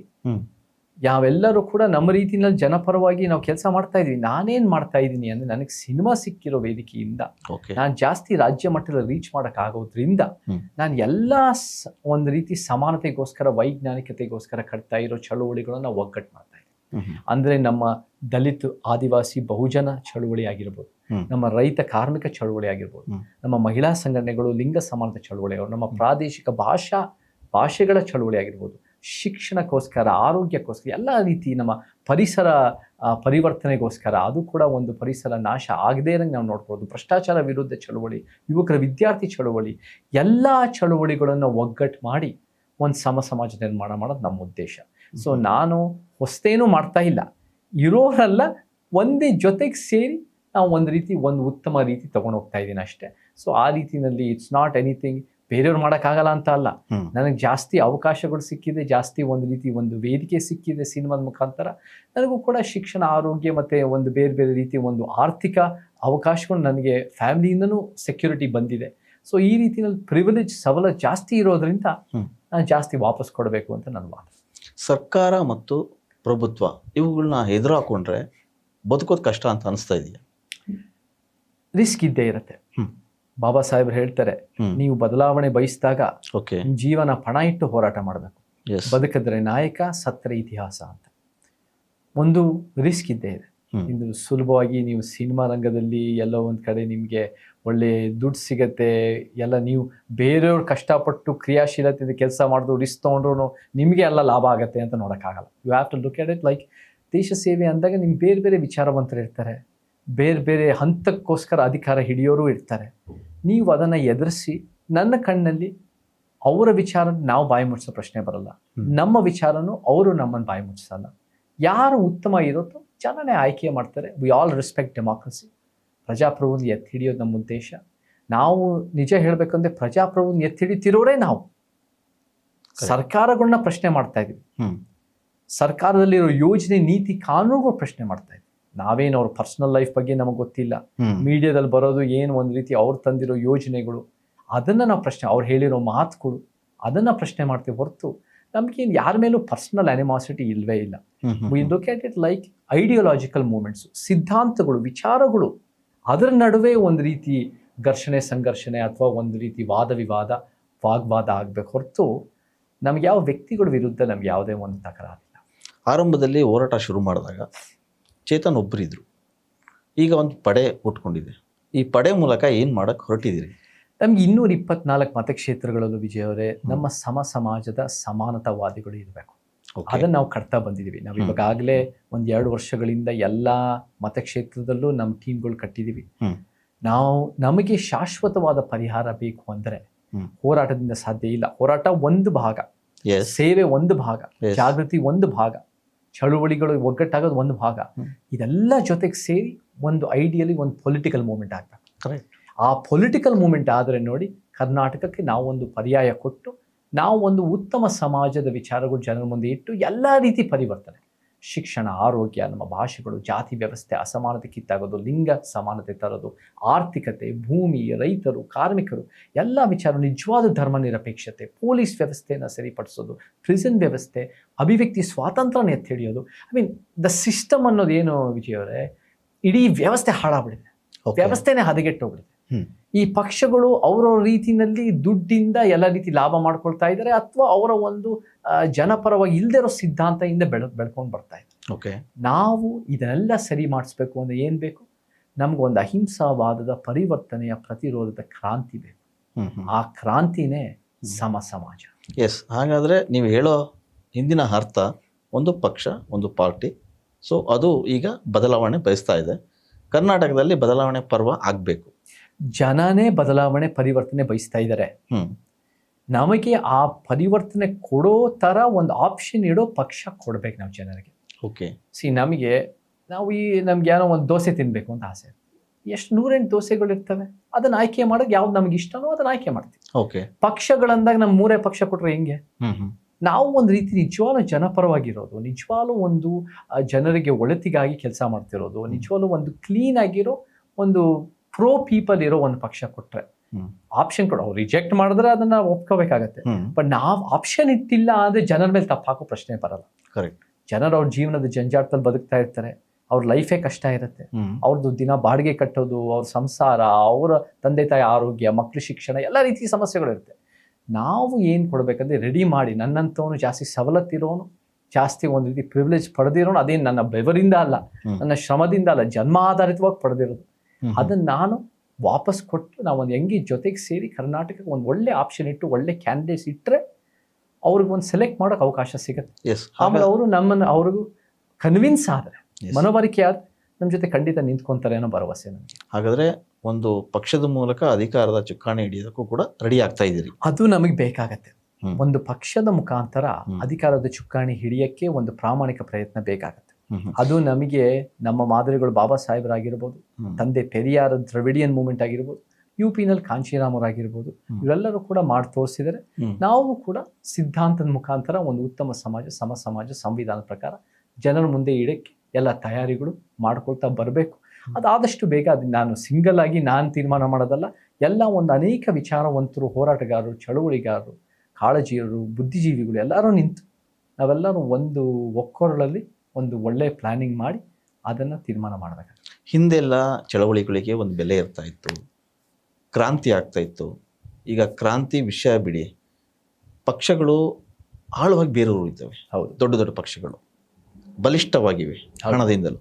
ಸೊ ಇವೆಲ್ಲದರ ನಡುವೆ ಅಹಿಂಸಾವರ ಒಂದು ಹೊಸ ಆಲೋಚನೆ, ಹೊಸ ಪಕ್ಷದ ಮೂಲಕ ಎಷ್ಟರ ಮಟ್ಟಿಗೆ ಅದು ಪವಾಡ ಅನ್ಸುತ್ತೆ? ಪವಾಡ ಅಂತ ಒಂದು ಹೇಳ್ತೀನಿ ವಿಜಯ್ ಅವರೇ, Karnataka is a very big state. Okay, ಬಹಳ ದೊಡ್ಡ ರಾಜ್ಯ. ಹೌದು. ನಮಗೆ ಕಲ್ಯಾಣ ಕರ್ನಾಟಕದ ಸಮಸ್ಯೆಗಳು ಅಲ್ಲಿ ಬೇರೆ ಬೇರೆ, ಅಲ್ಲಿ ಬೀದರ್ನಲ್ಲಿ, ಕಲಬುರಗಿನಲ್ಲಿ, ಯಾದಗಿರಿನಲ್ಲಿ, ಬಳ್ಳಾರಿನಲ್ಲಿ, ಕೊಪ್ಪಳ, ಪ್ರತಿ ಒಂದು ಕಡೆನೂ ಬೇರೆ ಬೇರೆ ರಾಜ್ಯಗಳಲ್ಲಿ ಸಮಸ್ಯೆಗಳಿದೆ. ಕಿತ್ತೂರು ಕರ್ನಾಟಕದಲ್ಲೂ ಇದೆ, ಮಧ್ಯ ಕರ್ನಾಟಕ, ಹಳೆ ಮೈಸೂರು, ಕೋಲಾರ, ಚಿಕ್ಕಬಳ್ಳಾಪುರ, ಕರಾವಳಿ ಮತ್ತು ಬೆಂಗಳೂರು ಕೂಡ ಬೇರೆ ಬೇರೆ ಸಮಸ್ಯೆಗಳಿದೆ. ಆರ್ಥಿಕತೆ ಭಾಳ ದೊಡ್ಡ ಪ್ರಮಾಣದಲ್ಲಿ ಬೇರೂರು ಇರೋದು ಬೆಂಗಳೂರಿನಲ್ಲಿ it's a very deep entrance financial interest. Okay, ಪಕ್ಷಗಳು ಭಾಳ ಗಟ್ಟಿಯ ಬೇರೂರು ಬಿಡಿದೆ, ದುಡ್ಡು ಭಾಳ ಪ್ರಭಾವ ಬೀರುತ್ತೆ. ಬಟ್ ಎಲ್ಲ ಕಡೆ ಕರ್ನಾಟಕದಲ್ಲಿ ಹೀಗೆ ಇದೆ ಅಂತ ನಾವು ಹೇಳೋಕ್ಕಾಗಲ್ಲ. ನಾವು ಬೇರೆ ಕಡೆ ಕರ್ನಾಟಕದಲ್ಲಿ ದುಡ್ಡು ಒಂದು ಕಾರಣ ಆಗೇ ಆಗತ್ತೆ. ಹೌದು. ಆದರೆ ಅಲ್ಲಿ ಹೋಗಿ ಭೌಗೋಳಿಕ ನ್ಯಾಯ ಅನ್ನೋದು ನಾವು ತರ್ತೀವಿ. ಬೆಂಗಳೂರನ್ನ ಬೆಳೆಯೋದಷ್ಟೇ ಅಲ್ಲದೆ ಬೆಂಗಳೂರನ್ನ ನಾಶ ಮಾಡ್ತಾ ಇದ್ದಾರೆ, ಬೆಳವಣಿಗೆ ಆಗ್ತಾ ಇಲ್ಲ, ಬೆಂಗಳೂರು ಉದ್ಧಾರ ಆಗ್ತಾ ಇಲ್ಲ, ಬೆಂಗಳೂರಿಗೆ ಇನ್ನೂ ಸಮಸ್ಯೆ ಮಾಡ್ತಿರೋ ಈ ಸರ್ಕಾರಗಳು ಮಾಡದೆ ನಾವು ಬೇರೆ ಭಾಗಗಳಿಗೆ ಈ 28 ಕ್ಷೇತ್ರಗಳು ನಾವೇನು ಬೆಂಗಳೂರು ಅಂತೀವಿ, ನಗರ ಅಂತೀವಿ, ಅದು ಬಿಟ್ಟು 196 ಕ್ಷೇತ್ರಗಳು, ಅವರೆಲ್ಲರಿಗೂ ಕೂಡ ನಾವು ಹೆಂಗೆ ರೀಚ್ ಮಾಡೋಕ್ಕಾದ್ರೆ ಅಲ್ಲೂ ಕೂಡ ಒಳ್ಳೆ ಕ್ಯಾಂಡಿಡೇಟ್ಸ್ ಇಟ್ಟರೆ ಅವರು ನಮಗೆ ಅವಕಾಶ ಕೊಡ್ತಾರೆ ಒಂದು ಪ್ರಾದೇಶಿಕ ಶಕ್ತಿಯಾಗಿ. ಒಂದು ಫೋಕಸ್ ಆನ್ ನಾನ್ ಬೆಂಗಳೂರು ನಗರ. ನಾನು ನಮ್ಮ ಮನೆ ಇರೋದು, ಅದು ನಾನು ಬಾಡಿಗೆ ಕಟ್ತಾ ಇರೋದು ಅಥವಾ ನಾನು ಕೊಂಡ್ಕೊಂಡಿರೋ ಮನೆ ಅಲ್ಲ, ನಮ್ಮ ತಾತಾಜಿ ತಂದೆ ತಾಯಿ ಮನೆ ಇಲ್ಲೇ ಕುಮಾರ ಪಾರ್ಕ್ ವೆಸ್ಟಲ್ಲಿ ಇದೆ. ಈ ಕುಮಾರ ಪಾರ್ಕ್ ವೆಸ್ಟ್ ಮತ್ತೆ ಸದಾಶಿವನಗರದಲ್ಲಿ ಸಾಕಷ್ಟು ಬೆಳವಣಿಗೆ ಆಗಿದೆ. ಅವ್ರು ಇರೋರೆಲ್ಲ ಒಳ್ಳೆ ದುಡ್ಡು ಮಾಡ್ಕೊಂಡು ಹೌದು ಅವ್ರಿಗೆ ಬೆಳವಣಿಗೆ ಅಲ್ಲ ಬೇಕಾಗಿರೋದು. ಅವರೆಲ್ಲ ಅಧಿಕಾರ ಅವ್ರ ಕಪಿ ಮುಷ್ಟಿಲಿ ಇಟ್ಕೊಂಡಿದ್ದಾರೆ. ನಮಗೆ ಕರ್ನಾಟಕದ ಬೇರೆ ಭಾಗಗಳಿಗೆ ಓಕೆ ಫೋಕಸ್ ಮಾಡಿ, ಬೆಂಗಳೂರಿನಲ್ಲೂ ಭಾಳ ಬಡತನದಲ್ಲಿ ಬದುಕ್ತಿರೋರ ಜೊತೆ ಕರ್ನಾಟಕ ಬೇರೆ ಭಾಗಗಳು ಭೌಗೋಳಿಕವಾಗಿ ಫೋಕಸ್ ಮಾಡಿ ಅಲ್ಲಿ ಬೆಳವಣಿಗೆ ಮಾಡಿದ್ರೆ, ಅಲ್ಲಿಂದ ರೀಚ್ ಮಾಡಿದ್ರೆ ನಾವು ಹಂತವಾಗಿ ಕರ್ನಾಟಕಕ್ಕೆ ಒಂದು ರೀತಿ ಪರ್ಯಾಯ ಕಟ್ಬೋದು. ನಿನ್ನೆ ನಾನು ಚಿಕ್ಕಬಳ್ಳಾಪುರಕ್ಕೆ ಹೋಗಿದ್ದೆ. ಕೋಲಾರ ಚಿಕ್ಕಬಳ್ಳಾಪುರ ಇಂದನೇ ನಮಗೆ 2004ರಲ್ಲಿ first Republican Party of India Baba ಸಾಹೇಬ್ರು ಕಟ್ಟಿರೋ ಪಕ್ಷದಿಂದ ಒಂದು MLA ಬಂದಿದ್ದು ಕರ್ನಾಟಕಕ್ಕೆ. ಸೊ ಅಲ್ಲೆಲ್ಲ ಚಳುವಳಿ ಭೂಮಿ. ಅಲ್ಲಿ ನಾವು ಉತ್ತಮವಾದ ಚಳುವಳಿಗಳು ಮುಖಾಂತರ ನಾವು ಏನಾದ್ರು ಕಟ್ಟಿದ್ರೆ ಅಲ್ಲೂ ಕೂಡ ಜನ ಸ್ಪಂದಿಸ್ತಾರೆ. ಚಳುವಳಿಗಳು ಜೀವಂತವಾಗಿವೆ ಅಂತೀರ? ಬೆಂಗಳೂರಿನಲ್ಲಿ ಎಷ್ಟು ಮಟ್ಟಿಗಿದೆ ನನಗೆ ಗೊತ್ತಿಲ್ಲ. ಬೆಂಗಳೂರಿನಲ್ಲಿ ಏನಾಗೋಗಿದೆ ಅಂದ್ರೆ ದುಡ್ಡು, ಆ ಒಂದು ಸ್ವಲ್ಪ ರೋಲ್ ಕಾಲು, ಗೂಂಡಾಗಿರಿ, ಈ ರೀತಿ ಎಲ್ಲ ಏನೇನೋ ನಡೆಯುತ್ತೆ ಚಳುವಳಿ ಹೆಸರಲ್ಲಿ. ಆದ್ರೆ ಬೇರೆ ಭಾಗಗಳಲ್ಲಿ ನಿಜವಾಗ್ಲೂ ಚಳುವಳಿಗೆ ಬೆಲೆ ಇದೆ. ಹೋರಾಟ ಮಾಡೋರಿಗೆ ಗೌರವ ಕೊಡ್ತಾರೆ. ಹೋರಾಟ ಮಾಡೋರು ಕೂಡ ಪ್ರಾಮಾಣಿಕವಾಗಿ ಕೆಲಸ ಮಾಡಿರೋರು ಅನೇಕರಿದ್ದಾರೆ. ಸೊ ನಾವು ಅಂಥದಕ್ಕೆ ನಾವು ಫೋಕಸ್ ಮಾಡಿ ಅಲ್ಲಿ ಸಂಘಟನೆ ಮಾಡಿದ್ರೆ ಒಂದು ಸ್ವಲ್ಪ ಗಟ್ಟಿಯಾಗಿ ಒಳ್ಳೆ ಕ್ಯಾಂಡಿಡೇಟ್ಸ್ ನಾವು ತರ್ಬೋದು. ಸೇವೆ ಮಾಡಿರೋರಿಗೆ ನಾವು ಫೋಕಸ್ ಕೊಡಬೇಕು.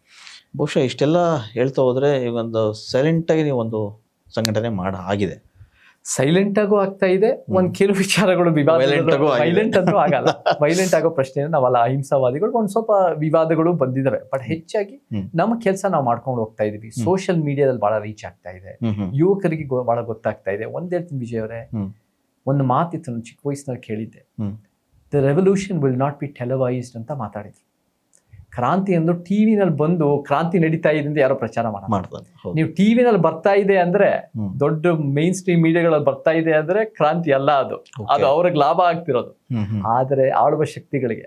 ಆದ್ರೆ ಎಲ್ಲೋ ಒಂದ್ ಕಡೆ ಒಂದ್ ನಿಜವಾದ ಪ್ರತಿರೋಧ ಬರ್ತಾ ಇದೆ ಅಂದ್ರೆ ನೀವು ಹೇಳ್ದಂಗೆ ಸೈಲೆಂಟ್ ಆಗಿ ಒಂದ್ ರೀತಿ ಸೋಷಿಯಲ್ ಮೀಡಿಯಾದಲ್ಲಿ ವಿಚಾರಗಳ ಮುಖಾಂತರ ಮನೆ ಮನೆಗೂ ವರ್ಡ್ ಆಫ್ ಮೌತ್ ಇಂದ ಸ್ಪ್ರೆಡ್ ಆದಾಗ ಗಟ್ಟಿಯಾಗಿರುತ್ತೆ. ಸೋಷಿಯಲ್ ಮೀಡಿಯಾ ಅಂತ ತಕ್ಷಣ ಒಂದು ಮಾತು ನೆನಪಾಗುತ್ತೆ. ಎಲ್ಲೋ ಸೋಷಿಯಲ್ ಮೀಡಿಯಾದಲ್ಲಿ ಅಹಿಂಸಾ ಚೇತನ್ ಮಾತಾಡ್ತಾರೆ, ಟೀಕೆಗಳು ಮಾಡ್ತಾರೆ. ಸೊ ಅದೇ ಹೋರಾಟ ಆಗುತ್ತಾ? ಖಂಡಿತ ಅದೇ ಹೋರಾಟ ಆಗಲ್ಲ. Social media is just media, it's just a means. ಅದನ್ನ ವಿಚಾರಗಳನ್ನ ತಲುಪಿಸೋಕೆ ಒಂದು ಅವಕಾಶ ನಾವೆಲ್ಲರೂ ಕೂಡ ನಮ್ಮ ರೀತಿಲಿ ಮಾಡಬಲ್ಲೆ ಅಂತ ತೋರ್ಸತ್ತೆ. ಆದ್ರೆ ಸೋಷಿಯಲ್ ಮೀಡಿಯಾ 30-40 ವರ್ಷ, ಸಿನಿಮಾ 100 ವರ್ಷ ಜನರ ಹತ್ರ ಹೋಗಿ ಅನ್ಯಾಯದ ವಿರುದ್ಧ ಮಾತಾಡೋದು ಸಾವಿರಾರು ವರ್ಷದಿಂದ ನಡೀತಾ ಇದೆ ಕೆಲಸ. ನಾವು ಜನರ ಹತ್ರ ಹೋಗ್ತಾ ಇದೀವಿ. ನಾವು ದಿನನಿತ್ಯ ನಾವು ಜನರ ಹತ್ರ ನಾವು ಮೂವ್ಮೆಂಟ್ ಅಲ್ಲಿ ಇರ್ತೀವಿ. ನಾವು ತಿಂಗಳಲ್ಲಿ 30 ದಿನ ಇದ್ರೆ ಒಂದು 25-26 ದಿನ, ಕೆಲವು ಸರಿ ಇನ್ನೂ ಜಾಸ್ತಿ ನಾವು ಔಟ್ ಆಫ್ ಸ್ಟೇಷನ್ನೇ ಇರ್ತೀವಿ. ನಾವೆಲ್ಲ ಕಡೆ ನಾವು ರೀಚ್ ಮಾಡ್ತಾ ಇರ್ತೀವಿ. ನಾನು ಇವಾಗಲೂ ಕೂಡ ಕಿತ್ತೂರು ಕರ್ನಾಟಕ ಇನ್ನೊಂದು 10 ದಿನಕ್ಕೆ ಅಲ್ಲಿ ಒಂದು 10-12 ದಿನ ಹೋಗಿ ಬೆಳಗಾವಿ, ಬಾಗಲಕೋಟೆ, ಬಿಜಾಪುರ, ನಾವು ಹಾಗೆ ಹುಬ್ಳಿ, ಧಾರವಾಡ, ಗದಗು ಆ ಭಾಗಗಳಿಗೆಲ್ಲ ರೀಚ್ ಮಾಡಿ ನಾವು ಮತ್ತೆ ಅಲ್ಲಿ ಹೋಗಿ ಪ್ರತಿ ಕ್ಷೇತ್ರದಲ್ಲೂ ರೀಚ್ ಮಾಡಿ ಒಳ್ಳೆ ಕ್ಯಾಂಡಿಡೇಟ್ಸ್ ಬೇಕು. ನಮ್ಮ ಒಂದು ರೀತಿ ಸಂಘಟನೆ ಬಲಿಷ್ಠ ಮಾಡಬೇಕು. ಯುವಕರಿಗೆ ಒಂದು ರೀತಿ ನಾನು ಅಲ್ಲಿ ಆನ್ ಗ್ರೌಂಡ್ ಪ್ರೆಸೆನ್ಸ್ ಇಂದ ಅವ್ರಿಗೆ ನಮ್ಮ ಕಡೆ ಸೆಳ್ಕೋಬೇಕು. ಸೊ ನಾವು ಆನ್ ಗ್ರೌಂಡ್ ವರ್ಕ್ ನಮಗೆ ಬೇಕೇ ಬೇಕು. ಇದೇನು ಒಂದು ಮಿಲಿಯನ್ಸ್ ಆಫ್ ಸಬ್ಸ್ಕ್ರೈಬರ್ಸ್ ತರ ಕಾಕ್ರೋಚ್ ಅನ್ನೋ ರೀತಿನಲ್ಲಿ ಸೋಷಿಯಲ್ ಮೀಡಿಯಾದಲ್ಲಿಂದ ನಮ್ಗೇನು ಅದರಿಂದ ಜಾಸ್ತಿ ಎಫೆಕ್ಟ್ ಇಲ್ಲ. ನಾವು we have to be on the ground, ಜನರ ಜೊತೆ ರೀಚ್ ಮಾಡಿ ಒಂದು ಭಾವನಾತ್ಮಕ ಸಂಬಂಧ ಆಗಬೇಕು. ಈಗ ಚೇತನ್ ಅಹಿಂಸಾ ಅವರು ಒಂದು ಹೊಸ ಹೆಜ್ಜೆ ಇಡ್ತಾ ಇದ್ದಾರೆ ಅಂದಮೇಲೆ ಅದಕ್ಕೇನೋ ಒಂದು ಅರ್ಥ ಇರುತ್ತೆ. ಸೊ ನೀವು ಈ ಹೊಸ ಹೆಜ್ಜೆಗೆ ಆಲೋಚನೆ ಮಾಡಿರುವ ಹೆಸರು ಏನು ಅಂತ? ಹೆಸರು ನಾವು ಇನ್ನೂ ಯೋಚನೆ ಮಾಡ್ತಾ ಇದೀವಿ. ನಮ್ದು ಒಂದೇನಂದ್ರೆ ಸಮ ಸಮಾಜ ಅನ್ನೋದು ನಮ್ಮ ಉದ್ದೇಶ. ಸೊ ನಾವು ಇಂಗ್ಲಿಷ್ನಲ್ಲಿ ಕಾನ್ಸ್ಟಿಟ್ಯೂಷನಲ್ ಪದಗಳು ಇಡಕ್ಕೆ ನಾವು ಪ್ಲಾನ್ ಮಾಡ್ತಾ ಇದೀವಿ. ಅದನ್ನ ಸ್ವಲ್ಪ ದಿನದಲ್ಲಿ ರಿಜಿಸ್ಟ್ರೇಷನ್ ಪ್ರಾಸೆಸ್ ಅದೆಲ್ಲ ನಡೀತಾ ಇದೆ, ಅದೆಲ್ಲ ವರ್ಕ್ ಆಗ್ತಾ ಇದೆ. ಬಟ್ ನಾವು ಒಂದು ಮೇನ್ ನಮ್ಮ ಉದ್ದೇಶ ಏನಂದ್ರೆ ಕಾನ್ಸ್ಟಿಟ್ಯೂಷನಲ್ ಪದ. ನಾವೇನು ಒಂದು ಪಂಚಿ ಗಿಮಿಕ್ ಪದ ಅಥವಾ ಎಲ್ಲೋ ಒಂದ್ ಕಡೆ ಒಂದು ಸಿನಿಮಾ ಓಡಕ್ಕೋಸ್ಕರ ಈ ತರ ಒಂದು ಪ್ರಚಾರ ಗಿಮಿಕ್ಗಳು ಮಾಡ್ತಾರಲ್ಲ, ಆ ಉದ್ದೇಶ ಅಲ್ಲ. ತೂಕವಾಗಿ ನಮ್ಮ ಸಿದ್ಧಾಂತದಲ್ಲಿ ಅರ್ಥ ಇರೋದು ಸಂವಿಧಾನಕ್ಕೆ ಅನುಗುಣವಾದ ವಿಚಾರ. ಹಿಂಗೆ ಬಾಬಾ ಸಾಹೇಬ್ರು ಇಂಡಿಪೆಂಡೆಂಟ್ ಲೇಬರ್ ಪಾರ್ಟಿ, ಒಂದು schedule caste federation, Republican Party of India ಅಂತ ಮಾಡಿದ್ರು. ಹಿಂಗೆ ತಂದೆ ಪೆರಿಯಾರ್ ದ್ರವಿಡಿಯನಿಸಮ್ ಅಂತ ಒಂದು ದ್ರಾವಿಡ ಪದ ಅಂತ ತಂದ್ರು. ಹಿಂಗೆ ಕಾಂಚೀರಾಮ್ ಅವ್ರು ಬಹುಜನ್ ಸಮಾಜ ಪಕ್ಷ ಅಂತ ತಂದ್ರು, ಆ ಒಂದು ಬಹುಜನ್ ಅಂತ ಪದ. ಸೊ ಅದೇ ರೀತಿ ನಮ್ಮದು ಕೂಡ ಒಂದು ಕಾನ್ಸ್ಟಿಟ್ಯೂಷನಲ್ ಪದಗಳು ನಾವು ಹುಡುಕ್ತಾ ಇದೀವಿ. ಅದನ್ನ ಇಟ್ಟು ಅದನ್ನ ನೋಡಿದ ತಕ್ಷಣ, ಓದಿದ ತಕ್ಷಣ ಈ ಸಿದ್ಧಾಂತದ ವಿಚಾರಗಳು ಅಂತ ಗೊತ್ತಾಗ್ತದೆ. ಅಂಬೇಡ್ಕರ್ ಅವರ ಬಗ್ಗೆ ಹೆಚ್ಚು ನಂಬಿಕೆ ಇಟ್ಟವರು, ಅವರ ಸಿದ್ಧಾಂತ ಆದರ್ಶಗಳ ಬಗ್ಗೆ ಜಾಸ್ತಿ ಮಾತಾಡ್ತಾನೆ ಇರ್ತೀರಿ. ಸೊ ಆ ಬಗೆಯ ವಿಚಾರವನ್ನು ಇಟ್ಕೊಂಡು ಯಾಕೆ ಜನಪರ ಸಂಘಟನೆಯನ್ನು ತೊಡಸ್ಕೊಳ್ಬಾರ್ದು?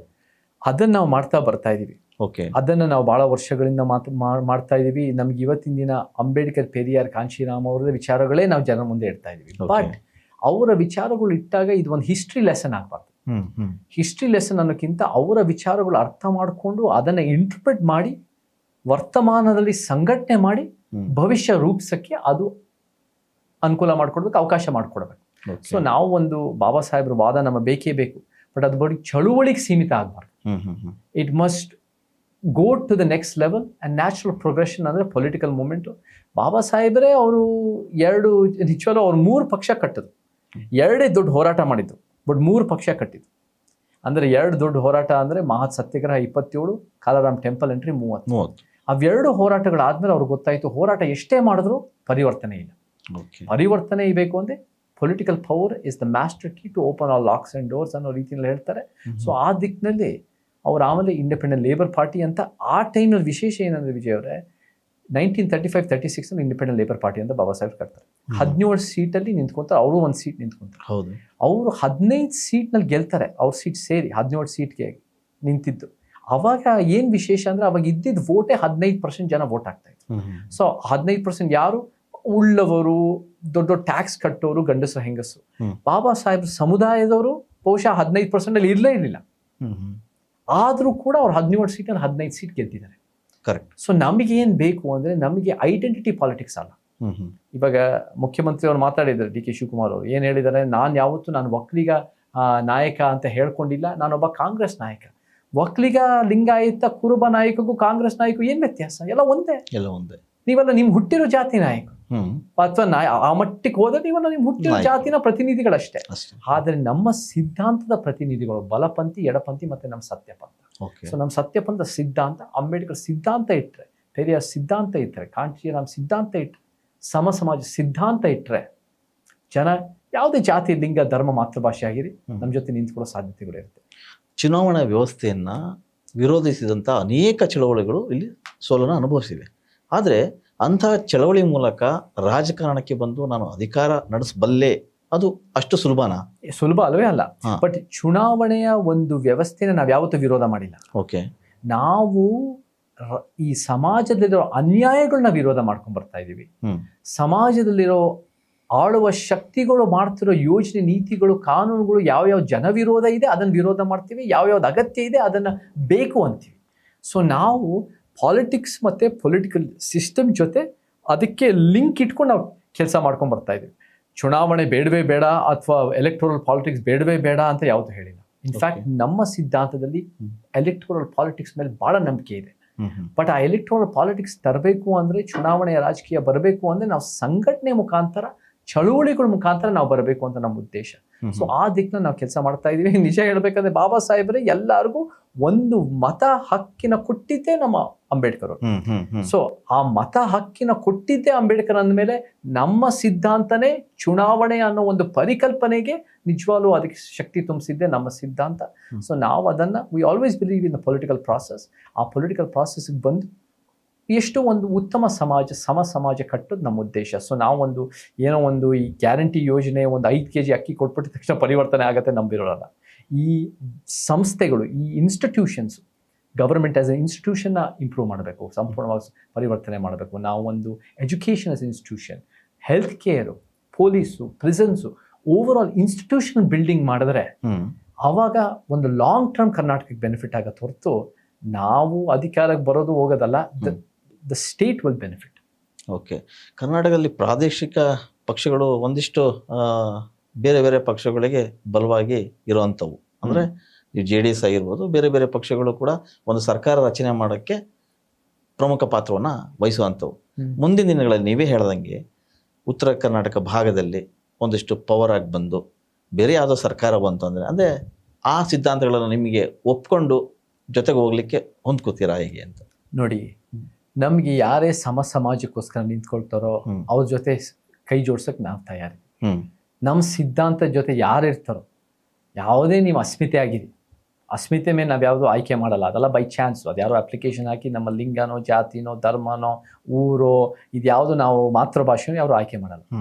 ಆದರೆ ನಮ್ಮ ಸಿದ್ಧಾಂತನ ನಾವು ಆಯ್ಕೆ ಮಾಡ್ತೀವಿ. ಓಕೆ. ಸೊ ಯಾರೇ ಬೈ ಚಾಯ್ಸ್ ಆಗಿ ನಮ್ಮ ಸಮಾಜ ವಿಚಾರ ಒಪ್ಕೊಳ್ತಾರೋ ಅವರೆಲ್ಲರ ಜೊತೆ ಕೈ ಜೋಡ್ಸಕ್ಕೆ ನಾವು ರೆಡಿ ಇದ್ದೀವಿ. ಮತ್ತು ಆ ಸಮಾಜದಲ್ಲಿ ನ್ಯಾಯ ಭಾಳ ಮುಖ್ಯ ಆಗುತ್ತೆ. ನೀವು ಬೆಂಗಳೂರಿನಲ್ಲೇ ಒಂದು ಟನಲ್ ಪ್ರಾಜೆಕ್ಟ್ ಮಾಡ್ತೀನಿ, ಇಲ್ಲಿ ಒಂದು 22,000 ಕೋಟಿ ಮಾಡಿ ನಾವು ಹೆಬ್ಬಾಳಿಂದ ಸಿಲ್ಕ್ ರೋಡ್ ಜಂಕ್ಷನ್ವರೆಗೂ ಮಾಡಿ ಬೆಂಗಳೂರನ್ನ ನಾಶ ಮಾಡ್ತೀವಿ ಅಂದರೆ ಅದು ನಮಗೆ ಉಪಯೋಗ ಆಗಲ್ಲ, ಅದು ನಮ್ಗೆ ಒಳ್ಳೇದಾಗಲ್ಲ, ಅದು ಕಾಂಟ್ರಾಕ್ಟರ್ಸ್ ಲಾಭ ಆಗುತ್ತೆ. ಎಲ್ಲೆಲ್ಲಿ ನಿರ್ಲಕ್ಷ್ಯ ಆಗಿದೆ, ಎಲ್ಲೆಲ್ಲಿ ಐತಿಹಾಸಿಕ ಕಾರಣಗಳಿಗೆ, ಸಾಮಾಜಿಕ ಕಾರಣಗಳಿಗೆ, ಅನೇಕ ಕಾರಣಗಳಿಗೆ ಇವತ್ತಿಗೂ ಹಿಂದುಳಿದಿದೆ, ಆ ಭಾಗಗಳ ಏಳಿಗೆಗೋಸ್ಕರ ನೀವು ಫೋಕಸ್ ಮಾಡ್ತೀನಿ ಅಂದರೆ ಬನ್ನಿ ನಮ್ಮ ಜೊತೆ ನಿಂತ್ಕೊಳ್ಳಿ. ನಮ್ಗೆ ಸಮಾಜ ಬೇಕು, ನಮ್ಗೆ ಅಖಂಡ ಕರ್ನಾಟಕದ ಏಳಿಗೆ ಬೇಕಾಗಿದೆ ಹೊರತು ನಮಗೆ ಬರೀ ಬೆಳೆದಿರೋರು ಕಾಂಟ್ರಾಕ್ಟ್ ಲಾಬಿಗಳಿಂದ ಬೆಳವಣಿಗೆ ಅಲ್ಲ ನಮಗೆ ಬೇಕಾಗಿರೋದು ಅಂತ ನಮ್ಮ ವಾದ. ಸೊ ನಾವು ಅಧಿಕಾರದಲ್ಲಿ ನಮಗೂ ನಮ್ಮ ಸಿದ್ಧಾಂತಕ್ಕೂ ಒಂದು ಸ್ಥಾನಮಾನ ಬೇಕಾಗುತ್ತೆ. ನಮಗೆ ಒಂದು ಪಕ್ಷ ವಿರುದ್ಧ ಅಲ್ಲ, ನಮಗೇನು ಬಲಪಂಥಿ BJPನೇ ಶತ್ರು ಅಲ್ಲ, ಮಧ್ಯಪಂಥಿ ಕಾಂಗ್ರೆಸ್ಸೇ ನಮ್ಮ ಸೈದ್ಧಾಂತಿಕ ಶತ್ರು ಅಲ್ಲ, JDS ನಮ್ಮ ಸೈದ್ಧಾಂತಿಕ ಶತ್ರು ಅಲ್ಲ, ನಮ್ಮ ಸಿಸ್ಟಮ್ ನಮ್ಮ ಸೈದ್ಧಾಂತಿಕ ಶತ್ರು. ಆ ಅಸಮಾನತೆ, ಅನ್ಯಾಯದ ವ್ಯವಸ್ಥೆ, ಆ ವ್ಯವಸ್ಥೆನ ಪ್ರಶ್ನೆ ಮಾಡ್ತೀವಿ, ನಮ್ಮ ವಿಚಾರಗಳು ನಾವು ಜನರ ಮುಂದೆ ಇಡ್ತೀವಿ. ನಾವು ಕೂಡ ನಾಳೆ ದಿನ ಯಾರು ನಮ್ಮ ಸಮಾಜಕ್ಕೆ ಒಪ್ಪಿಗೆ ಇದೆಯೋ ಇಶ್ಯೂ ಮೇಲೆ ನಾವು ಕೂಡ ಅವ್ರ ಜೊತೆ ಕೈ ಜೋಡ್ಸಕ್ಕೆ ತಯಾರಿ. ವ್ಯವಸ್ಥೆ ಸರಿಪಡಿಸೋಕ್ಕೆ ಒಂದಿಷ್ಟು ಅಜೆಂಡಾಗಳು ಬೇಕು. ಸೊ ನಿಮ್ಮ ಪ್ರಮುಖವಾದ ಅಜೆಂಡಾಗಳು ಅಂದ್ರೆ ಪ್ರಣಾಳಿಕೆ ಏನು? ನಮ್ದು 10 ಪಾಯಿಂಟ್ ಪ್ಲಾನ್ ವಿಜಯ್ ಅವರೇ. Okay, 10 point plan plus extras. 10 point number 1 ಲಿಂಗ ಸಮಾನತೆ, ಓಕೆ. ನಂಬರ್ 2 ಜಾತಿಯ ಸಮಾನತೆ, ನಂಬರ್ 3 ಆರ್ಥಿಕ ಸಮಾನತೆ, ಭೂಮಿ ಈ ವಿಚಾರ, ಉದ್ಯೋಗ ಈ ವಿಚಾರ. 4ನೇದು ಧರ್ಮ ನಿರಪೇಕ್ಷತೆ, ನಿಜವಾದ ಸೆಕ್ಯುಲರಿಸಮ್, ಸರ್ಕಾರಗಳಿಗೂ ಧರ್ಮಗಳಿಗೂ ಪ್ರತ್ಯೇಕತನ. ಓಕೆ. 5ನೇದು ಪ್ರಾದೇಶಿಕತೆ, ಭಾಷೆಗಳ ನ್ಯಾಯ ಮತ್ತು ಈ ಸಾಂಸ್ಕೃತಿಕ ವಿಚಾರಗಳು ನಮ್ಮ 5ನೇದು. 6ನೇದು ಪರಿವರ್ತನೆಯ ಪರಿಸರವಾದ, ಈ ಬೇರೆ ಬೇರೆ ಮೈನಿಂಗು, ಈ ಬೇರೆ ಬೇರೆ ಡಿಸ್ಟ್ರಕ್ಟಿವ್ ಲಾಬಿಗಳ ಮೇಲೆ ಕಡಿವಾಣ ಹಾಕಿ ನಮ್ಮ ಪರಿಸರ ಪರಿವರ್ತನೆ ರೀತಿಯಲ್ಲಿ ನಾವು ಬೆಳೆಸ್ಬೇಕು. 7ನೇದು ಭ್ರಷ್ಟಾಚಾರ ವಿರೋಧ. 8ನೇದು ಅಭಿವ್ಯಕ್ತಿ ಸ್ವಾತಂತ್ರ್ಯ, ಮಾಧ್ಯಮದ ಸ್ವಾತಂತ್ರ್ಯ, ಹೋರಾಟದ ಸ್ವಾತಂತ್ರ್ಯ, ಇದು ಬಹಳ ಮುಖ್ಯ ಆಗುತ್ತೆ. 9ನೇದು ಶಿಕ್ಷಣ ಮತ್ತು ಆರೋಗ್ಯದ ಪರಿವರ್ತನೆ. 10ನೇದು ಪೊಲೀಸು ಮತ್ತು ಪ್ರಿಸನ್ಸು, ಈ ರೀತಿಯ ರಿಫಾರ್ಮ್, ಸುಧಾರಣೆ. ಅದ್ರ ಜೊತೆ ಎಕ್ಸ್ಟ್ರಾಗಳು ಕೂಡ ಬರ್ತವೆ. ನೀವು ಒಂದು ಇನ್ಫ್ರಾಸ್ಟ್ರಕ್ಚರ್ ಬಿಲ್ಡಿಂಗ್ ಆಗಿರ್ಬೋದು, ನಿಮಗೆ ಡ್ರಗ್ಸು, ಆಲ್ಕೋಹಾಲ್ ಮತ್ತು ಈ ರೀತಿ ಅವೇರ್ನೆಸ್ ಟ್ರೈನಿಂಗ್, ಎಜುಕೇಷನ್, ಕೂಡ ಎಜುಕೇಷನ್ ನಮಗೆ ಬೇಕಾಗಿರೋದು. ಮತ್ತು ಬೇರೆ ಬೇರೆ ಕ್ರೀಡೆಯ ನ್ಯಾಯ, ಅದು ಕೂಡ ಬೇಕಾಗುತ್ತೆ ನಮಗೆ. ಆಟದ ಮೈದಾನಗಳು, ಪಾರ್ಕು, ಪ್ಲೇ ಗ್ರೌಂಡ್ಗಳನ್ನ ಉಳಿಸೋದು, ಅದು ಕೂಡ ಹೆಚ್ಚಳ ಮಾಡೋದು, ಇವು ಕೂಡ ಬೇಕಾಗ್ತವೆ ನಮಗೆ. ಬೇರೆ ಬೇರೆ ರೀತಿ ನಮಗೆ ಎಕ್ಸ್ಟ್ರಾಸು ಪಟ್ಟಿನಲ್ಲಿದೆ. ಆದರೆ ಓವರ್ ಆಲ್ ನಮ್ಮ ಪಟ್ಟಿ ಈ 10 ಪಾಯಿಂಟ್ ಅಜೆಂಡಾ ನಾವು ಕರ್ನಾಟಕಕ್ಕೆ ಆ ಒಂದು ಸಮಾಜ ಕಟ್ಟೋದು ನಮ್ಮ ಉದ್ದೇಶ. ಮೇನ್ ಏನಂದರೆ ಪವರ್ ಸ್ಟ್ರಕ್ಚರ್ ಅಂತ ಬರುತ್ತಲ್ಲ ವಿಜಯ್ ಅವರೇ, ಆ ಪವರ್ ಸ್ಟ್ರಕ್ಚರ್ನ ತಳಮಟ್ಟದಿಂದ ಏರಿಸಿ ಮೇಲಿಂದ ಇಳಿಸಿ ಸಮಾಜ ಕಟ್ಟೋದು. ಎಸ್, ನೀವು ಇಷ್ಟೆಲ್ಲ ಹೇಳಿದರೆ ಈ ಇಷ್ಟುವರೆಗೆ ಆಳಿರ್ತಕ್ಕಂಥ ಸರ್ಕಾರಗಳು ಯಾವ ಇದನ್ನು ಮುಟ್ಟಕ್ಕೆ ಸಾಧ್ಯ ಆಗಿಲ್ವಾ ಅಥವಾ ಮಾಡಿಲ್ವಾ, ಅಥವಾ ನೀವು ಒಬ್ಬರೇ ಬಂದು ಮಾಡ್ತೀವಿ ಅಂತ ಹೊರಟಿದ್ದೀವಿ? ನಮ್ಮ ಸಿದ್ಧಾಂತ ನಾವು ಮಾಡ್ತಾ ಇದ್ದೀವಿ, ನಾವು ಇದನ್ನ ಜನರ ಮುಂದೆ ಇಡ್ತೀವಿ. ಪ್ರತಿಯೊಬ್ಬರು ಅವರವರು ಒಂದು ಇಮ್ಯಾಜಿನೇಷನ್ ಶಕ್ತಿ ತಕ್ಕಂತೆ ಅವ್ರು ಮಾಡಬಲ್ಲೆ. ಓಕೆ. ನಮಗೆ ಒಂದು ಸ್ವಲ್ಪ ನಾವು ಪ್ರಪಂಚನ ಸುತ್ತಿದ್ದೀವಿ, ನಾವು ಕೂಡ ಬೇರೆ ಬೇರೆ ರೀತಿ ಒಳ್ಳೆ ಗುರುಗಳು ಸಿಕ್ಕಿದ್ದಾರೆ, ಒಳ್ಳೆ ತಂದೆ ತಾಯಿ ನಮಗೆ ಎಕ್ಸ್ಪೋಸ್ ಮಾಡಿದ್ದಾರೆ. ನಾನು ಕೂಡ ಈ ಕರ್ನಾಟಕದಲ್ಲೂ ಬೆಳೆದು ಅಮೆರಿಕದಲ್ಲೂ ಹುಟ್ಟಿ ಬೆಳೆದು ನಾವು ಹೆಂಗೆ ಒಂದು ಸ್ಟಡಿ ಮಾಡಿ ಒಂದು ಉತ್ತಮ ಸಮಾಜ ಏನು ಅಂತ ನಾನು ಜಾಸ್ತಿ ಇಮ್ಯಾಜಿನ್ ಮಾಡಬಹುದು ಬೇರೆಯವ್ರಿಗೆ ಹೋಲಿಕೆ ಮಾಡಿದ್ರೆ. ಸೊ ಆ ದಿಕ್ಕನ್ನ ಸ್ವಲ್ಪ ಬೇರೆಯವ್ರಿಗೆ ಕಂಪೇರ್ ಮಾಡ್ಬೋದು. ಇನ್ನೂ ನನಗಿಂತ ಜಾಸ್ತಿ ಒಂದು ಸಮಾಜ ಅಥವಾ ಅದಕ್ಕಿಂತ ಉತ್ತಮ ಸಿದ್ಧಾಂತ ಇರೋರು ಹೇಳಿ, ನಾವು ಕಲ್ತ್ಕೊಳ್ಳೋಕೆ ರೆಡಿ ಇದ್ದೀವಿ. ಈ ಆಳುವ ಶಕ್ತಿಗಳು ಏನೂ ಮಾಡಿಲ್ಲ ಅಂತ ಹೇಳ್ತಾ ಇಲ್ಲ, ಸಾಕಷ್ಟು ಮಾಡಿಲ್ಲ, ಅಥವಾ ಬೆಳೆದಿರೋರಿಗೆ ಮಾಡಿಕೊಟ್ಟಿದ್ದಾರೆ, ಅಥವಾ ಪರಿಹಾರಗಳು ತಂದಿಲ್ಲ, ಅಥವಾ ಅವರ ಮೂಗ್ ನೇರಕ್ಕೋಸ್ಕರ ಮಾಡಿದ್ದಾರೆ, ಅಥವಾ ಕೋಮುವಾದ ಮಾಡಿದ್ದಾರೆ, ಅಥವಾ ಈ ಕಾರ್ಪೊರೇಟ್ ಲಾಬಿಗಳಿಗೆ ಲಾಭ ಪಟ್ಟಿದ್ದಾರೆ. ಬಟ್ ಯಾರೂ ಕೂಡ ಒಂದು ಸಮಾಜ ದಿಕ್ಕಿನಲ್ಲಿ ಕೆಲಸ ಮಾಡಿಲ್ಲ. ಸೊ ಆ ದಿಕ್ಕಿನಲ್ಲಿ ನಾವು ಅದನ್ನ ನಮ್ಮ ಕೈಲಾದಷ್ಟು ಮಾಡ್ತೀವಿ. ಡೆಮಾಕ್ರಸಿಯನ್ನು ನೋಡಿ ವಿಜಯ್ ಅವರೇ, ಏನೂ ಮಾಡದೆ ನೀವು ಅಧಿಕಾರಕ್ಕೆ ಬರೋಕ್ಕಾಗಲ್ಲ. ಓಕೆ. ಬಟ್ ನೀವು ಮಾಡಿದ್ದೆಲ್ಲ ಉತ್ತಮವಾಗಿರುತ್ತೆ ಅಂತ ನಾವು ಹೇಳಕ್ಕಾಗಲ್ಲ. ಸೊ ಜನನೂ ಮಾಡಿದರೆ, ಇವಾಗ ನಮ್ಮ ಮುಖ್ಯಮಂತ್ರಿ ಆಗಿರೋ DK ಶಿವಕುಮಾರ್ ಅವರು ಏನೂ ಮಾಡಿಲ್ಲ ಅಂತಲ್ಲ, ಬಟ್ ಅವರ ಒಂದು ರೀತಿ ಅಭಿವೃದ್ಧಿಗೂ ನಾವು ನೋಡೋ ಅಭಿವೃದ್ಧಿಗೂ ಬಹಳ ವ್ಯತ್ಯಾಸ ಇದೆ. ಅವರ ಅಭಿವೃದ್ಧಿ ಯಾವ ರೀತಿ ನೋಡ್ತಾರೆ ಅಂದ್ರೆ, ದೊಡ್ಡ ಒಂದು 10,000 ಕೋಟಿ ಡ್ಯಾಮ್ ಕಟ್ಟರೆ, ಮೇಕೆದಾಟು ಕಟ್ಟಿದ್ರೆ ಅದು ಅವ್ರ ಪ್ರಕಾರ ಅದು DK ಅದು ಅವ್ರಿಗೆ ಅಭಿವೃದ್ಧಿ ಅಂತ ಹೇಳ್ತಾರೆ. ನಾವು ಅದು ಅಭಿವೃದ್ಧಿ, ಅದು ವಿನಾಶ, ಅದು ಡಿಸ್ಟ್ರಕ್ಷನ್, ಅದು 10 ಹಳ್ಳಿಗಳು ಮುಳುಗಿ ಹೋಗ್ತಾರೆ, ಅದು ಬರೀ ಕಾಂಟ್ರಾಕ್ಟರ್ ಲಾಬಿಗಳು ಒಳ್ಳೇದಾಗತ್ತೆ, ಅದು ಎಲಿಫೆಂಟ್ ಕಾರಿಡಾರ್ಗಳು ನಾಶ ಆಗತ್ತೆ. ಈ ಬೃಹತ್ತಾದ ಡ್ಯಾಮ್ಗಳು ನಮ್ಗೆ ಒಳ್ಳೇದೇ ಅಲ್ಲ, ಬಟ್ ಅವ್ರಿಗೆ ಅದು ಬೇಕು. ಆದ್ರೆ ಒಂದಷ್ಟು ರೈತರಿಗೆ ಅನುಕೂಲ ಆಗಲ್ವಾ? ನಮ್ಮ ಕಣ್ಣಲ್ಲಿ ಆಗಲ್ಲ. ನಮ್ಮ ಓದಿದ ಪ್ರಕಾರ ಹ್ಮ್. ನೀವು ರೈತರಿಗೆ ಅನುಕೂಲ ಆಗತ್ತೆ ಅಂದ್ರೆ ಬಿಡದಿ ಟೌನ್ಶಿಪ್ ಮಾಡಿ 9,600 ಎಕರೆ ಮಾಡಿದ್ರೆ ರೈತರಿಗೆ 2-3 ಕೋಟಿ ಕೊಟ್ಟರೆ ಅವ್ರ ಶಾಶ್ವತವಾದ ಪರಿಹಾರ ಏನಿರುತ್ತೆ, ಅವ್ರ ಭೂಮಿ ಫಲವತ್ತಾದ ಭೂಮಿ ಕಿತ್ಕೊಳ್ತಾರೆ. ಹ್ಮ್. ಇಲ್ಲಿ ಏನಾಗುತ್ತೆ ಅಂದ್ರೆ ಇದು ಕುಡಿಯೋ ನೀರ ಫೈಟ್, ಇದು ಮೇಕೆದಾಟು. ಹ್ಮ್. ಹ್ಮ್. ಕುಡಿಯೋ ನೀರು ಅಂದ್ಬಿಟ್ಟು ಬೆಂಗಳೂರಿಗೆ ಕುಡಿಯೋ ನೀರು ಅವಕಾಶ ಕೊಡುತ್ತೆ ಅಂತ, ಅದು ನಿಜ ಅಲ್ಲ. ಹ್ಮ್. ಫಸ್ಟ್ ಆಫ್ ಆಲ್ ನಿಮ್ಗೆ ಎತ್ತಿನ ಹೊಳೆ ಈ ತರ ಬೇರೆ ಬೇರೆ ಪ್ರಾಜೆಕ್ಟ್ಸ್ ನೋಡಿದ್ರೆ ಅದು 13,000 ಕೋಟಿ ಶುರುವಾಗಿತ್ತು, ಇವಾಗ 26-30,000 ಕೋಟಿ ಆಗಿ ಇನ್ನೂ ಮುಗ್ದಿಲ್ಲ. ಮುಗ್ದಿಲ್ಲ. ಹೌದು. ಈ ಡಿಸ್ಟ್ರಕ್ಟಿವ್ ಪ್ರಾಜೆಕ್ಟ್ ಮಾಡಿದ್ರೆ 10,000 ಕೋಟಿ ಡ್ಯಾಮ್ ಮಾಡಿದ್ರೆ ಹ್ಮ್. ಅದು 20-30-40,000 ಕೋಟಿ ಆಗತ್ತೆ, ಮುಗಿಯಲ್ಲ. ಆ ಭಾಗ ಮೇಕೆದಾಟು ಬಹಳ ಸುಂದರ ಪ್ರದೇಶ, ಅದೆಲ್ಲ ಕೂಡ ನಾಶ ಆಗತ್ತೆ. ಬೆಂಗಳೂರು ನೀರು ತಲುಪಲ್ಲ. ಹ್ಮ್. ದುಡ್ಡಿರೋರು ಚೆನ್ನಾಗಿ ದುಡ್ಡು ಮಾಡ್ಕೊಂತಾರೆ, 100 ಕೋಟಿ 1000 ಕೋಟಿ. ಸೊ ನೀವೇನ್ ಮಾಡಬೇಕು ಅಂದ್ರೆ ಪರಿಸರ ಸ್ನೇಹಿ ರೀತಿಯಲ್ಲಿ ನೀರಿನ ವ್ಯವಸ್ಥೆ ಬೆಂಗಳೂರಿಗೆ ಮಾಡಬೇಕು. ಹ್ಮ್. ಹ್ಮ್. ಹ್ಮ್. ರೀಸೈಕಲ್ ಆಗಿರ್ಬೋದು, ಬೇರೆ ಬೇರೆ ಥರ ನಾವು ಮಳೆ ನೀರು ಶೇಖರಣೆ ಆಗಿರ್ಬೋದು, ವಾಟರ್ ಲೀಕೇಜನ್ನು ಅದೇನು ಇದರಿಂದ ಬೇರೆ ಬೇರೆ ಪಂಪ್ ಲೈನ್ಗಳಿಂದ ಆಗೋಗುತ್ತೆ ಅದನ್ನು ನಿಲ್ಲಿಸೋದಾಗಿರ್ಬೋದು, ರಿಯೂಸ್ ರೀಸೈಕಲು ಬೇರೆ ಬೇರೆ ಸ್ಕ್ಯಾಂಡಿನೇವಿಯನ್ ಕಂಟ್ರೀಸ್ಗಳಲ್ಲಿ ಮಾಡ್ತಾರೆ. ಹ್ಮ್. ಅದನ್ನು ತಂದು ನಾವು ಒಂದು ರೀತಿ ಒಂದು 5-6 ಪರಿಸರ ಸ್ನೇಹಿ ರೀತಿಯಲ್ಲಿ ಬೆಂಗಳೂರಿಗೆ ನೀರು ತರೋ ಸಾಧ್ಯತೆಗಳು ಇದೆ, ಹ್ಮ್. ಇಂಪ್ರೂವ್ ಮಾಡೋ ಸಾಧ್ಯತೆಗಳಿರುತ್ತೆ. ಹ್ಮ್. ಇದು Mekedatu is not the solution. Okay. So ಎಲ್ಲರೂ ಅವ್ರವ್ರ ಐಡಿಯಾಸು ಜನರ ಮುಂದೆ ಇಡ್ತಾರೆ, ಹ್ಮ್.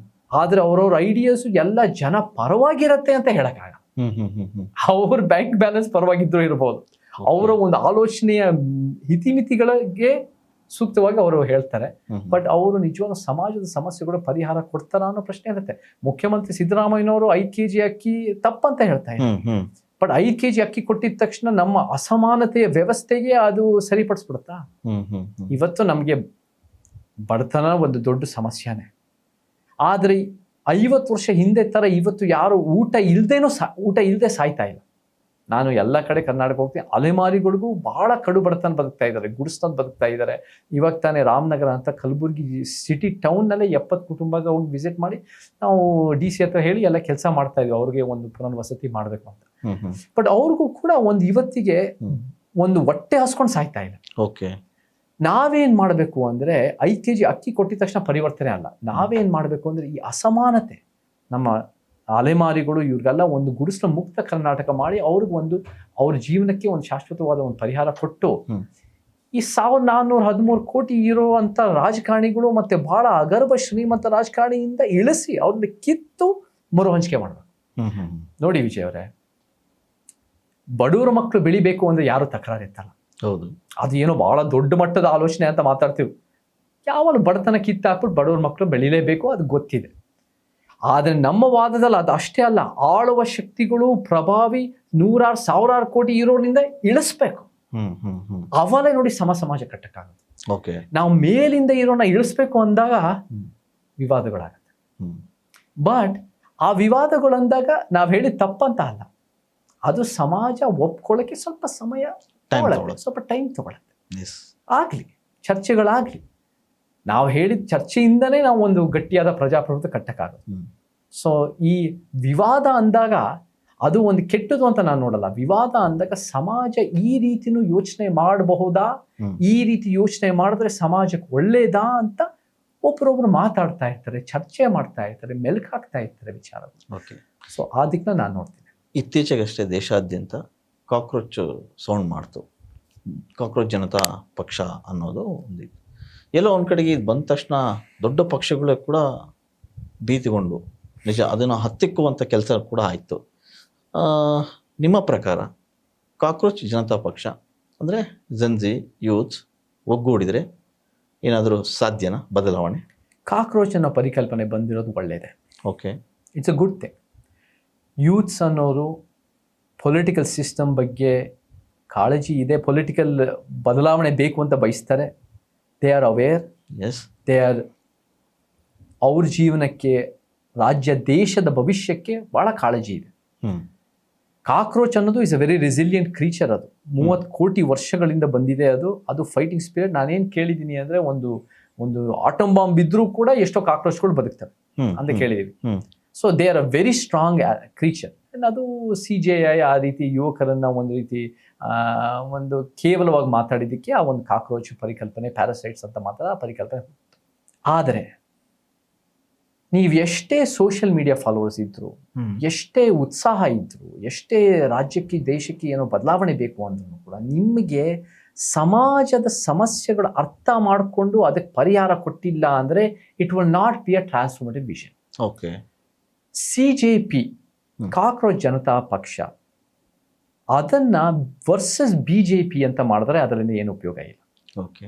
ಬಿಕಾಸ್ BJP ಇವತ್ತು ವೋಟ್ ತೊಗೊತಾ ಇರೋದು 35% ವೋಟು ರಾಜ್ಯದಲ್ಲಿ, ಕರ್ನಾಟಕದಲ್ಲಿ, ದೇಶದಲ್ಲಿ 38% ವೋಟ್. ಆ 38% ಹಿಂದುತ್ವ ವೋಟು ಅಂತ ಇಟ್ಕೊಳ್ಳೋಣ. ಅದನ್ನ ವಿರೋಧ ಮಾಡೋದು 62% ಇಂದ 65% ದೇಶ. ಸೊ ಬಹುತೇಕರು BJP ವಿರುದ್ಧನೇ ಇದ್ದಾರೆ. ನೀವು BJPನೇ ಶತ್ರು ಅಂತ ಮಾಡಿ ಈ ಮನುವಾದ, ಈ ಕಾಕ್ರೋಚ್ ನ್ಯಾಷನಲ್ ಕಾಂಗ್ರೆಸ್ ಅಂತ ಇರೋರನ್ನ, ಇಂಡಿಯನ್ ನ್ಯಾಷನಲ್ ಕಾಂಗ್ರೆಸ್ಗೆ ಆ ರೀತಿ ಪ್ರಶ್ನೆ ಮಾಡೋದು, ಅದನ್ನ ಪ್ರಶ್ನೆ ಮಾಡದೇ ಇದ್ರೆ ನೀವು ಪರಿವರ್ತನೆಯಲ್ಲಿ ಕೊಡ್ತಾ ಇದ್ದೀರಾ. ನೀವು ಬಹುಸಂಖ್ಯಾತರ ಆಲೋಚನೆನೇ ಮುಂದುವರಿಸ್ತಾ ಇದ್ದೀರಾ. ಏನ್ ಗೊತ್ತಾ ವಿಪರ್ಯಾಸ ವಿಜಯ ಅವರೇ, 1925 ಹೆಚ್ಚು ಕಮ್ಮಿ 2000 ಆಲ್ಮೋಸ್ಟ್ 75 ಇಯರ್ಸ್ ಆ ಹಿಂದುತ್ವ BJP ಇದಾರಲ್ಲ ಅವರೇ ಕಾಕ್ರೋಚ್ಗಳಾಗಿದ್ರು. ಅಂದ್ರೆ ಅವರೇ ಈ ವ್ಯವಸ್ಥೆ, ಈ ಇಂಡಿಯನ್ ನ್ಯಾಷನಲ್ ಕಾಂಗ್ರೆಸ್ ವಿರುದ್ಧ ಒಂದ್ ರೀತಿ ಈ ಫೈಟಿಂಗ್ ಸ್ಪಿರಿಟ್ ಅಲ್ಲಿ ಫೈಟ್ ಮಾಡ್ತಾ ಇದ್ರು. ಇವಾಗ ಅವ್ರು ಆಡ್ತಾ ಇದ್ದಾರೆ. ಓಕೆ. ಬಟ್ ಇವಾಗ ಅವ್ರ ವ್ಯವಸ್ಥೆ ಆಗಿದ್ದಾರೆ. ಬಟ್ ನೀವು ಅಥವಾ ಕಾಕ್ರೋಚ್ ಜನತಾ ಪಕ್ಷ ಅಂತ ಏನ್ ಹೇಳ್ಕೊಂತೀರಾ, ನೀವು BJPನೇ ಟಾರ್ಗೆಟ್ ಮಾಡಿದ್ರೆ ನೀವು ಒಂದು ಆಲ್ಟರ್ನೇಟಿವ್ ನೀವು ಕ್ರಿಯೇಟ್ ಮಾಡ್ತಾ ಇಲ್ಲ. ನೀವೇನ್ ಕ್ರಿಯೇಟ್ ಮಾಡ್ತಾ ಇದ್ದೀರಾ ಅಂದ್ರೆ ಈ ಮನುವಾದಿ ಯಥಾಸ್ಥಿತಿ ಪಕ್ಷಗಳು ಯಾರಿದಾರೋ 62 ಇಂದ 65% ವೋಟ್ ತಗೊಳ್ತಾ ಇರೋ ಪಕ್ಷಗಳು ಅವರೆಲ್ಲ ಚಿದ್ರ ಆಗಿದ್ದಾರೆ. Congress, JDS, JDU, AP, TMC, RJD, NCP, SP ಆ ಪಕ್ಷಗಳಿಗೆ ಒಂದು ಆಹಾರ ಮಾಡಿಕೊಡ್ತಾ ಇದ್ದಾರೆ ಅಷ್ಟೇ. ಆ ರೀತಿ ಒಂದು ಆಲ್ಟರ್ನೇಟಿವ್ ಹೆಸರು, ಬಟ್ ಇರೋದು ಒಂದೇ. ಓಕೆ.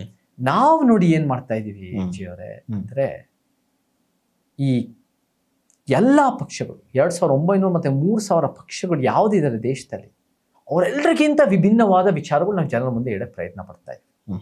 ಅದೇನು ಒಂದ್ ರೀತಿ ವಿಭಿನ್ನತೆಗೋಸ್ಕರ ವಿಭಿನ್ನ ಅಲ್ಲ, ಡಿಫ್ರೆಂಟ್ಗೋಸ್ಕರ ಡಿಫ್ರೆಂಟ್ ಅಲ್ಲ. ನಾವು ನೋಡೋ ದೃಷ್ಟಿಕೋನನೇ ಬೇರೆ ಇದೆ. ನಾವು CJP ಕಾಕ್ರೋಚ್ ಜನತಾ ಪಕ್ಷನೂ ಪ್ರಶ್ನೆ ಪಡ್ತೀವಿ, ಆ ಕಾಕ್ರೋಚ್ ಜನತಾ ಪಕ್ಷ ಅಂದ್ರೆ BJPನೂ ಪ್ರಶ್ನೆ ಮಾಡ್ತೀವಿ, ಕಾಕ್ರೋಚ್ ನ್ಯಾಷನಲ್ ಕಾಂಗ್ರೆಸ್ ಆಗಿ ಇಂಡಿಯನ್ ನ್ಯಾಷನಲ್ ಕಾಂಗ್ರೆಸ್ ಪ್ರಶ್ನೆ ಮಾಡ್ತೀವಿ, ನಾವು ಕಮ್ಯುನಿಸ್ಟ್ಗಳು ಕೂಡ ಪ್ರಶ್ನೆ ಮಾಡ್ತೀವಿ, ನಾವು ಜನತಾ ಪಕ್ಷಗಳು ಪ್ರಶ್ನೆ ಮಾಡ್ತೀವಿ. ನಮಗೆ ಸೋಷಿಯಲಿಸ್ಟ್ ಅನ್ನೋರು ಕೂಡ ನಮಗೆ ಸಂಪೂರ್ಣವಾಗಿ ನ್ಯಾಯ ಒದಗಿಸಿಲ್ಲ. ನಮ್ಮದೇ ಆದ ಒಂದು ಪ್ರತ್ಯೇಕವಾದ ಸೈದ್ಧಾಂತಿಕ ನೆಲೆಗಟ್ಟನ್ನ ನಾವಿಟ್ರೆ, ಇದಕ್ಕಿಂತ ಉತ್ತಮವಾಗಿದ್ರೆ ನೀವು ಜನರ ಮುಂದೆ ಇಡಿ, ಐ ಆಮ್ ಇಂಟ್ರೆಸ್ಟೆಡ್. ಬಟ್ ನಮಗೆ ಅಫ್ಕೋರ್ಸ್ ಅದು ನಮಗೂ ಏನ್ ಪ್ಲಸ್ ಹೇಳ್ತೀವಿ ಕಾಕ್ರೋಚ್ ಬಗ್ಗೆ ಅಂದ್ರೆ, ಅವ್ರು ಬರೀ ಸೋಷಿಯಲ್ ಮೀಡಿಯಾದಲ್ಲಿ ಇಡದೆ ಅವರು ಕೂಡ ಜಂತರ್ ಮಂತರ್ನಲ್ಲಿ ಜನರ ಮುಂದೆ ಬಂದು ಒಂದು ರೀತಿ ಪ್ರತಿಭಟನೆ ಮಾಡಿದ್ರು. ಒಳ್ಳೇದು, ಇನ್ನೂ ಮಾಡ್ಲಿ. ಸೊ ಜನರ ನಡುವೆ ಬರಲಿ ಅಂತ, ಜನರ ನಡುವೆ ಬರಲಿ, ಅವರ ವಿಚಾರಗಳು ಇಡ್ಲಿ, ಅವರ ವಿಚಾರಗಳು ಜನರಿಗೆ ಕನ್ವಿನ್ಸ್ ಮಾಡಲಿ. ಕೆಲಸ, ಸೇವೆ, ಹೋರಾಟ, ಜಾಗೃತಿ ಮುಖಾಂತರ ಜನರ ಮುಂದೆ ಅವರು ಸೆಳ್ಕೊಳ್ಳಿ. But do they offer a truly transformative vision? ಒಂದು ಪರಿವರ್ತನೆ, ಪರ್ಯಾಯ ಇರ್ಬೋದು, ಪರಿವರ್ತನೆ ಮತ್ತೆ ಪರಿಹಾರ ಕೊಡ್ತಾ ಇದಾರ? ನನಗೆ ಅದು ಕನ್ವಿನ್ಸ್ ಆಗ್ತಾ ಇಲ್ಲ. ಬಟ್ ಯೂತ್ ಒಂದೇ ಹೇಳ್ತೀನಿ, ಯೂತ್ ಬರೀ ಆಂಟಿ BJP ಅಂತ ನೋಡಕ್ಕಾಗಲ್ಲ. BJPನೂ ಎಷ್ಟೋ ಜನ ಯೂತ್ ಇದ್ದಾರೆ. ಹೌದು, ಅವ್ರಿಗೂ ಈ ಕಾಕ್ರೋಚ್ ಪರಿಕಲ್ಪನೆಯನ್ನು BJP ಸೆಳ್ಕೋಬೇಕಾಗಿತ್ತು, ಒಳಗ್ ತಗೋಬೇಕಾಗಿತ್ತು. ಅದನ್ನ ಬಿಟ್ಟು ಅವ್ರ ಮೇಲೆ ಅಸ್ತ್ರ ಬಿಟ್ಟು ಅವರನ್ನ ಒಂದ್ ರೀತಿ ಬ್ಯಾನ್ ಮಾಡಕ್ ಹೋಗಿ, ಅವ್ರಿಗೆ ನಿರ್ಬಂಧ ಹಾಕಕ್ ಹೋಗಿ, ಹಂಗ ಮಾಡೋದು ಸರಿ ಕಾಣಲ್ಲ. ಎಲ್ಲೋ ಒಂದ್ ಕಡೆ ಭಯ ಪಟ್ರ ಅಂತ. ನಿಮ್ಮ ವಿಚಾರಗಳಲ್ಲಿ ಗಟ್ಟಿತನ ಇದ್ರೆ ವಿಜಯ್ ಅವರೇ, ನಿಮ್ಮ ಸಿದ್ಧಾಂತನೇ ಸತ್ಯ ಅಂತ ಗೊತ್ತಿದ್ರೆ, ನಿಮ್ಮ ವಿಚಾರಗಳಲ್ಲಿ ನಿಜವಾಗ್ಲೂ ಒಂದು ಸಮಾಜದ ಸಮಸ್ಯೆಗಳು ಪರಿಹಾರ ಇದೆ ಅಂತ ಕಾನ್ಫಿಡೆನ್ಸ್ ಇದ್ರೆ, ನೀವು ಯಾಕೆ ಬೇರೆ ಬಾಯಿ ಮುಚ್ಚಿಸ್ಬೇಕು? ಸೊ ಅವ್ರು ಬಾಯಿ ಮುಚ್ಚಿಸಿದ್ದಾರೆ ಅಂದ್ರೆ ಒಂದು ರೀತಿ ಭಯ ಇರ್ಬೋದು, ಅಥವಾ ಅವರ ವಿಚಾರಗಳಲ್ಲಿ ಅವರಿಗೆ ಕಾನ್ಫಿಡೆನ್ಸ್ ಇಲ್ಲ ಅಂತ ಗೊತ್ತಾಗ್ಬೋದು.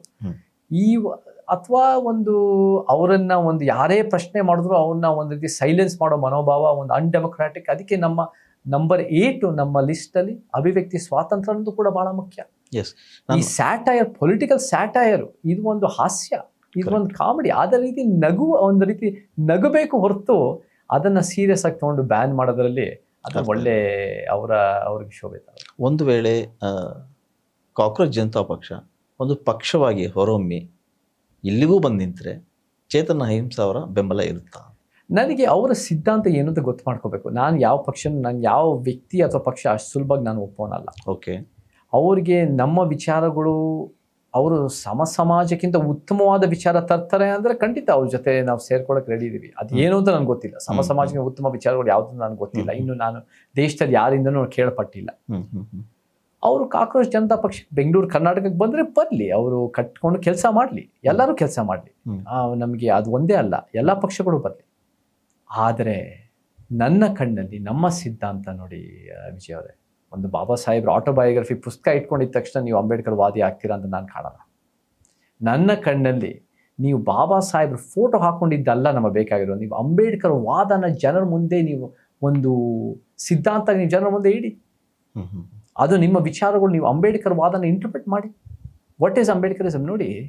ಇವತ್ತು ಎಲ್ಲ ಪಕ್ಷಗಳಿಗೂ ಅಂಬೇಡ್ಕರ್ ಫೋಟೋ ಬೇಕಾಗುತ್ತೆ. ಹಿಂದುತ್ವ ರೈಟ್ ವಿಂಗ್ BJPನೂ ಅಂಬೇಡ್ಕರ್ ಫೋಟೋ ಹಾಕೊಂತಾರೆ. ಕಾಂಗ್ರೆಸ್ಸು ಕೂಡ ಬಾಬಾ ಸಾಹೇಬ್ರ ಜೀವ ಪೂರ ಅವರ ಸೈದ್ಧಾಂತಿಕ ಶತ್ರುನು ಅಂಬೇಡ್ಕರ್ ಫೋಟೋ ಹಾಕೊಂತಾರೆ. ನಾವು ಒಂದು ರೀತಿ ಅಂಬೇಡ್ಕರ್ ವಾದಿಗಳು ಅಂತ ಹೇಳ್ಕೊಂತಾರೆ. ಅವರು ಬೈ ಚಾನ್ಸ್ ಆಗಿ ಅಂಬೇಡ್ಕರ್ ಜಾತಿನ ಹುಟ್ಟಿದ್ದಕ್ಕೆ.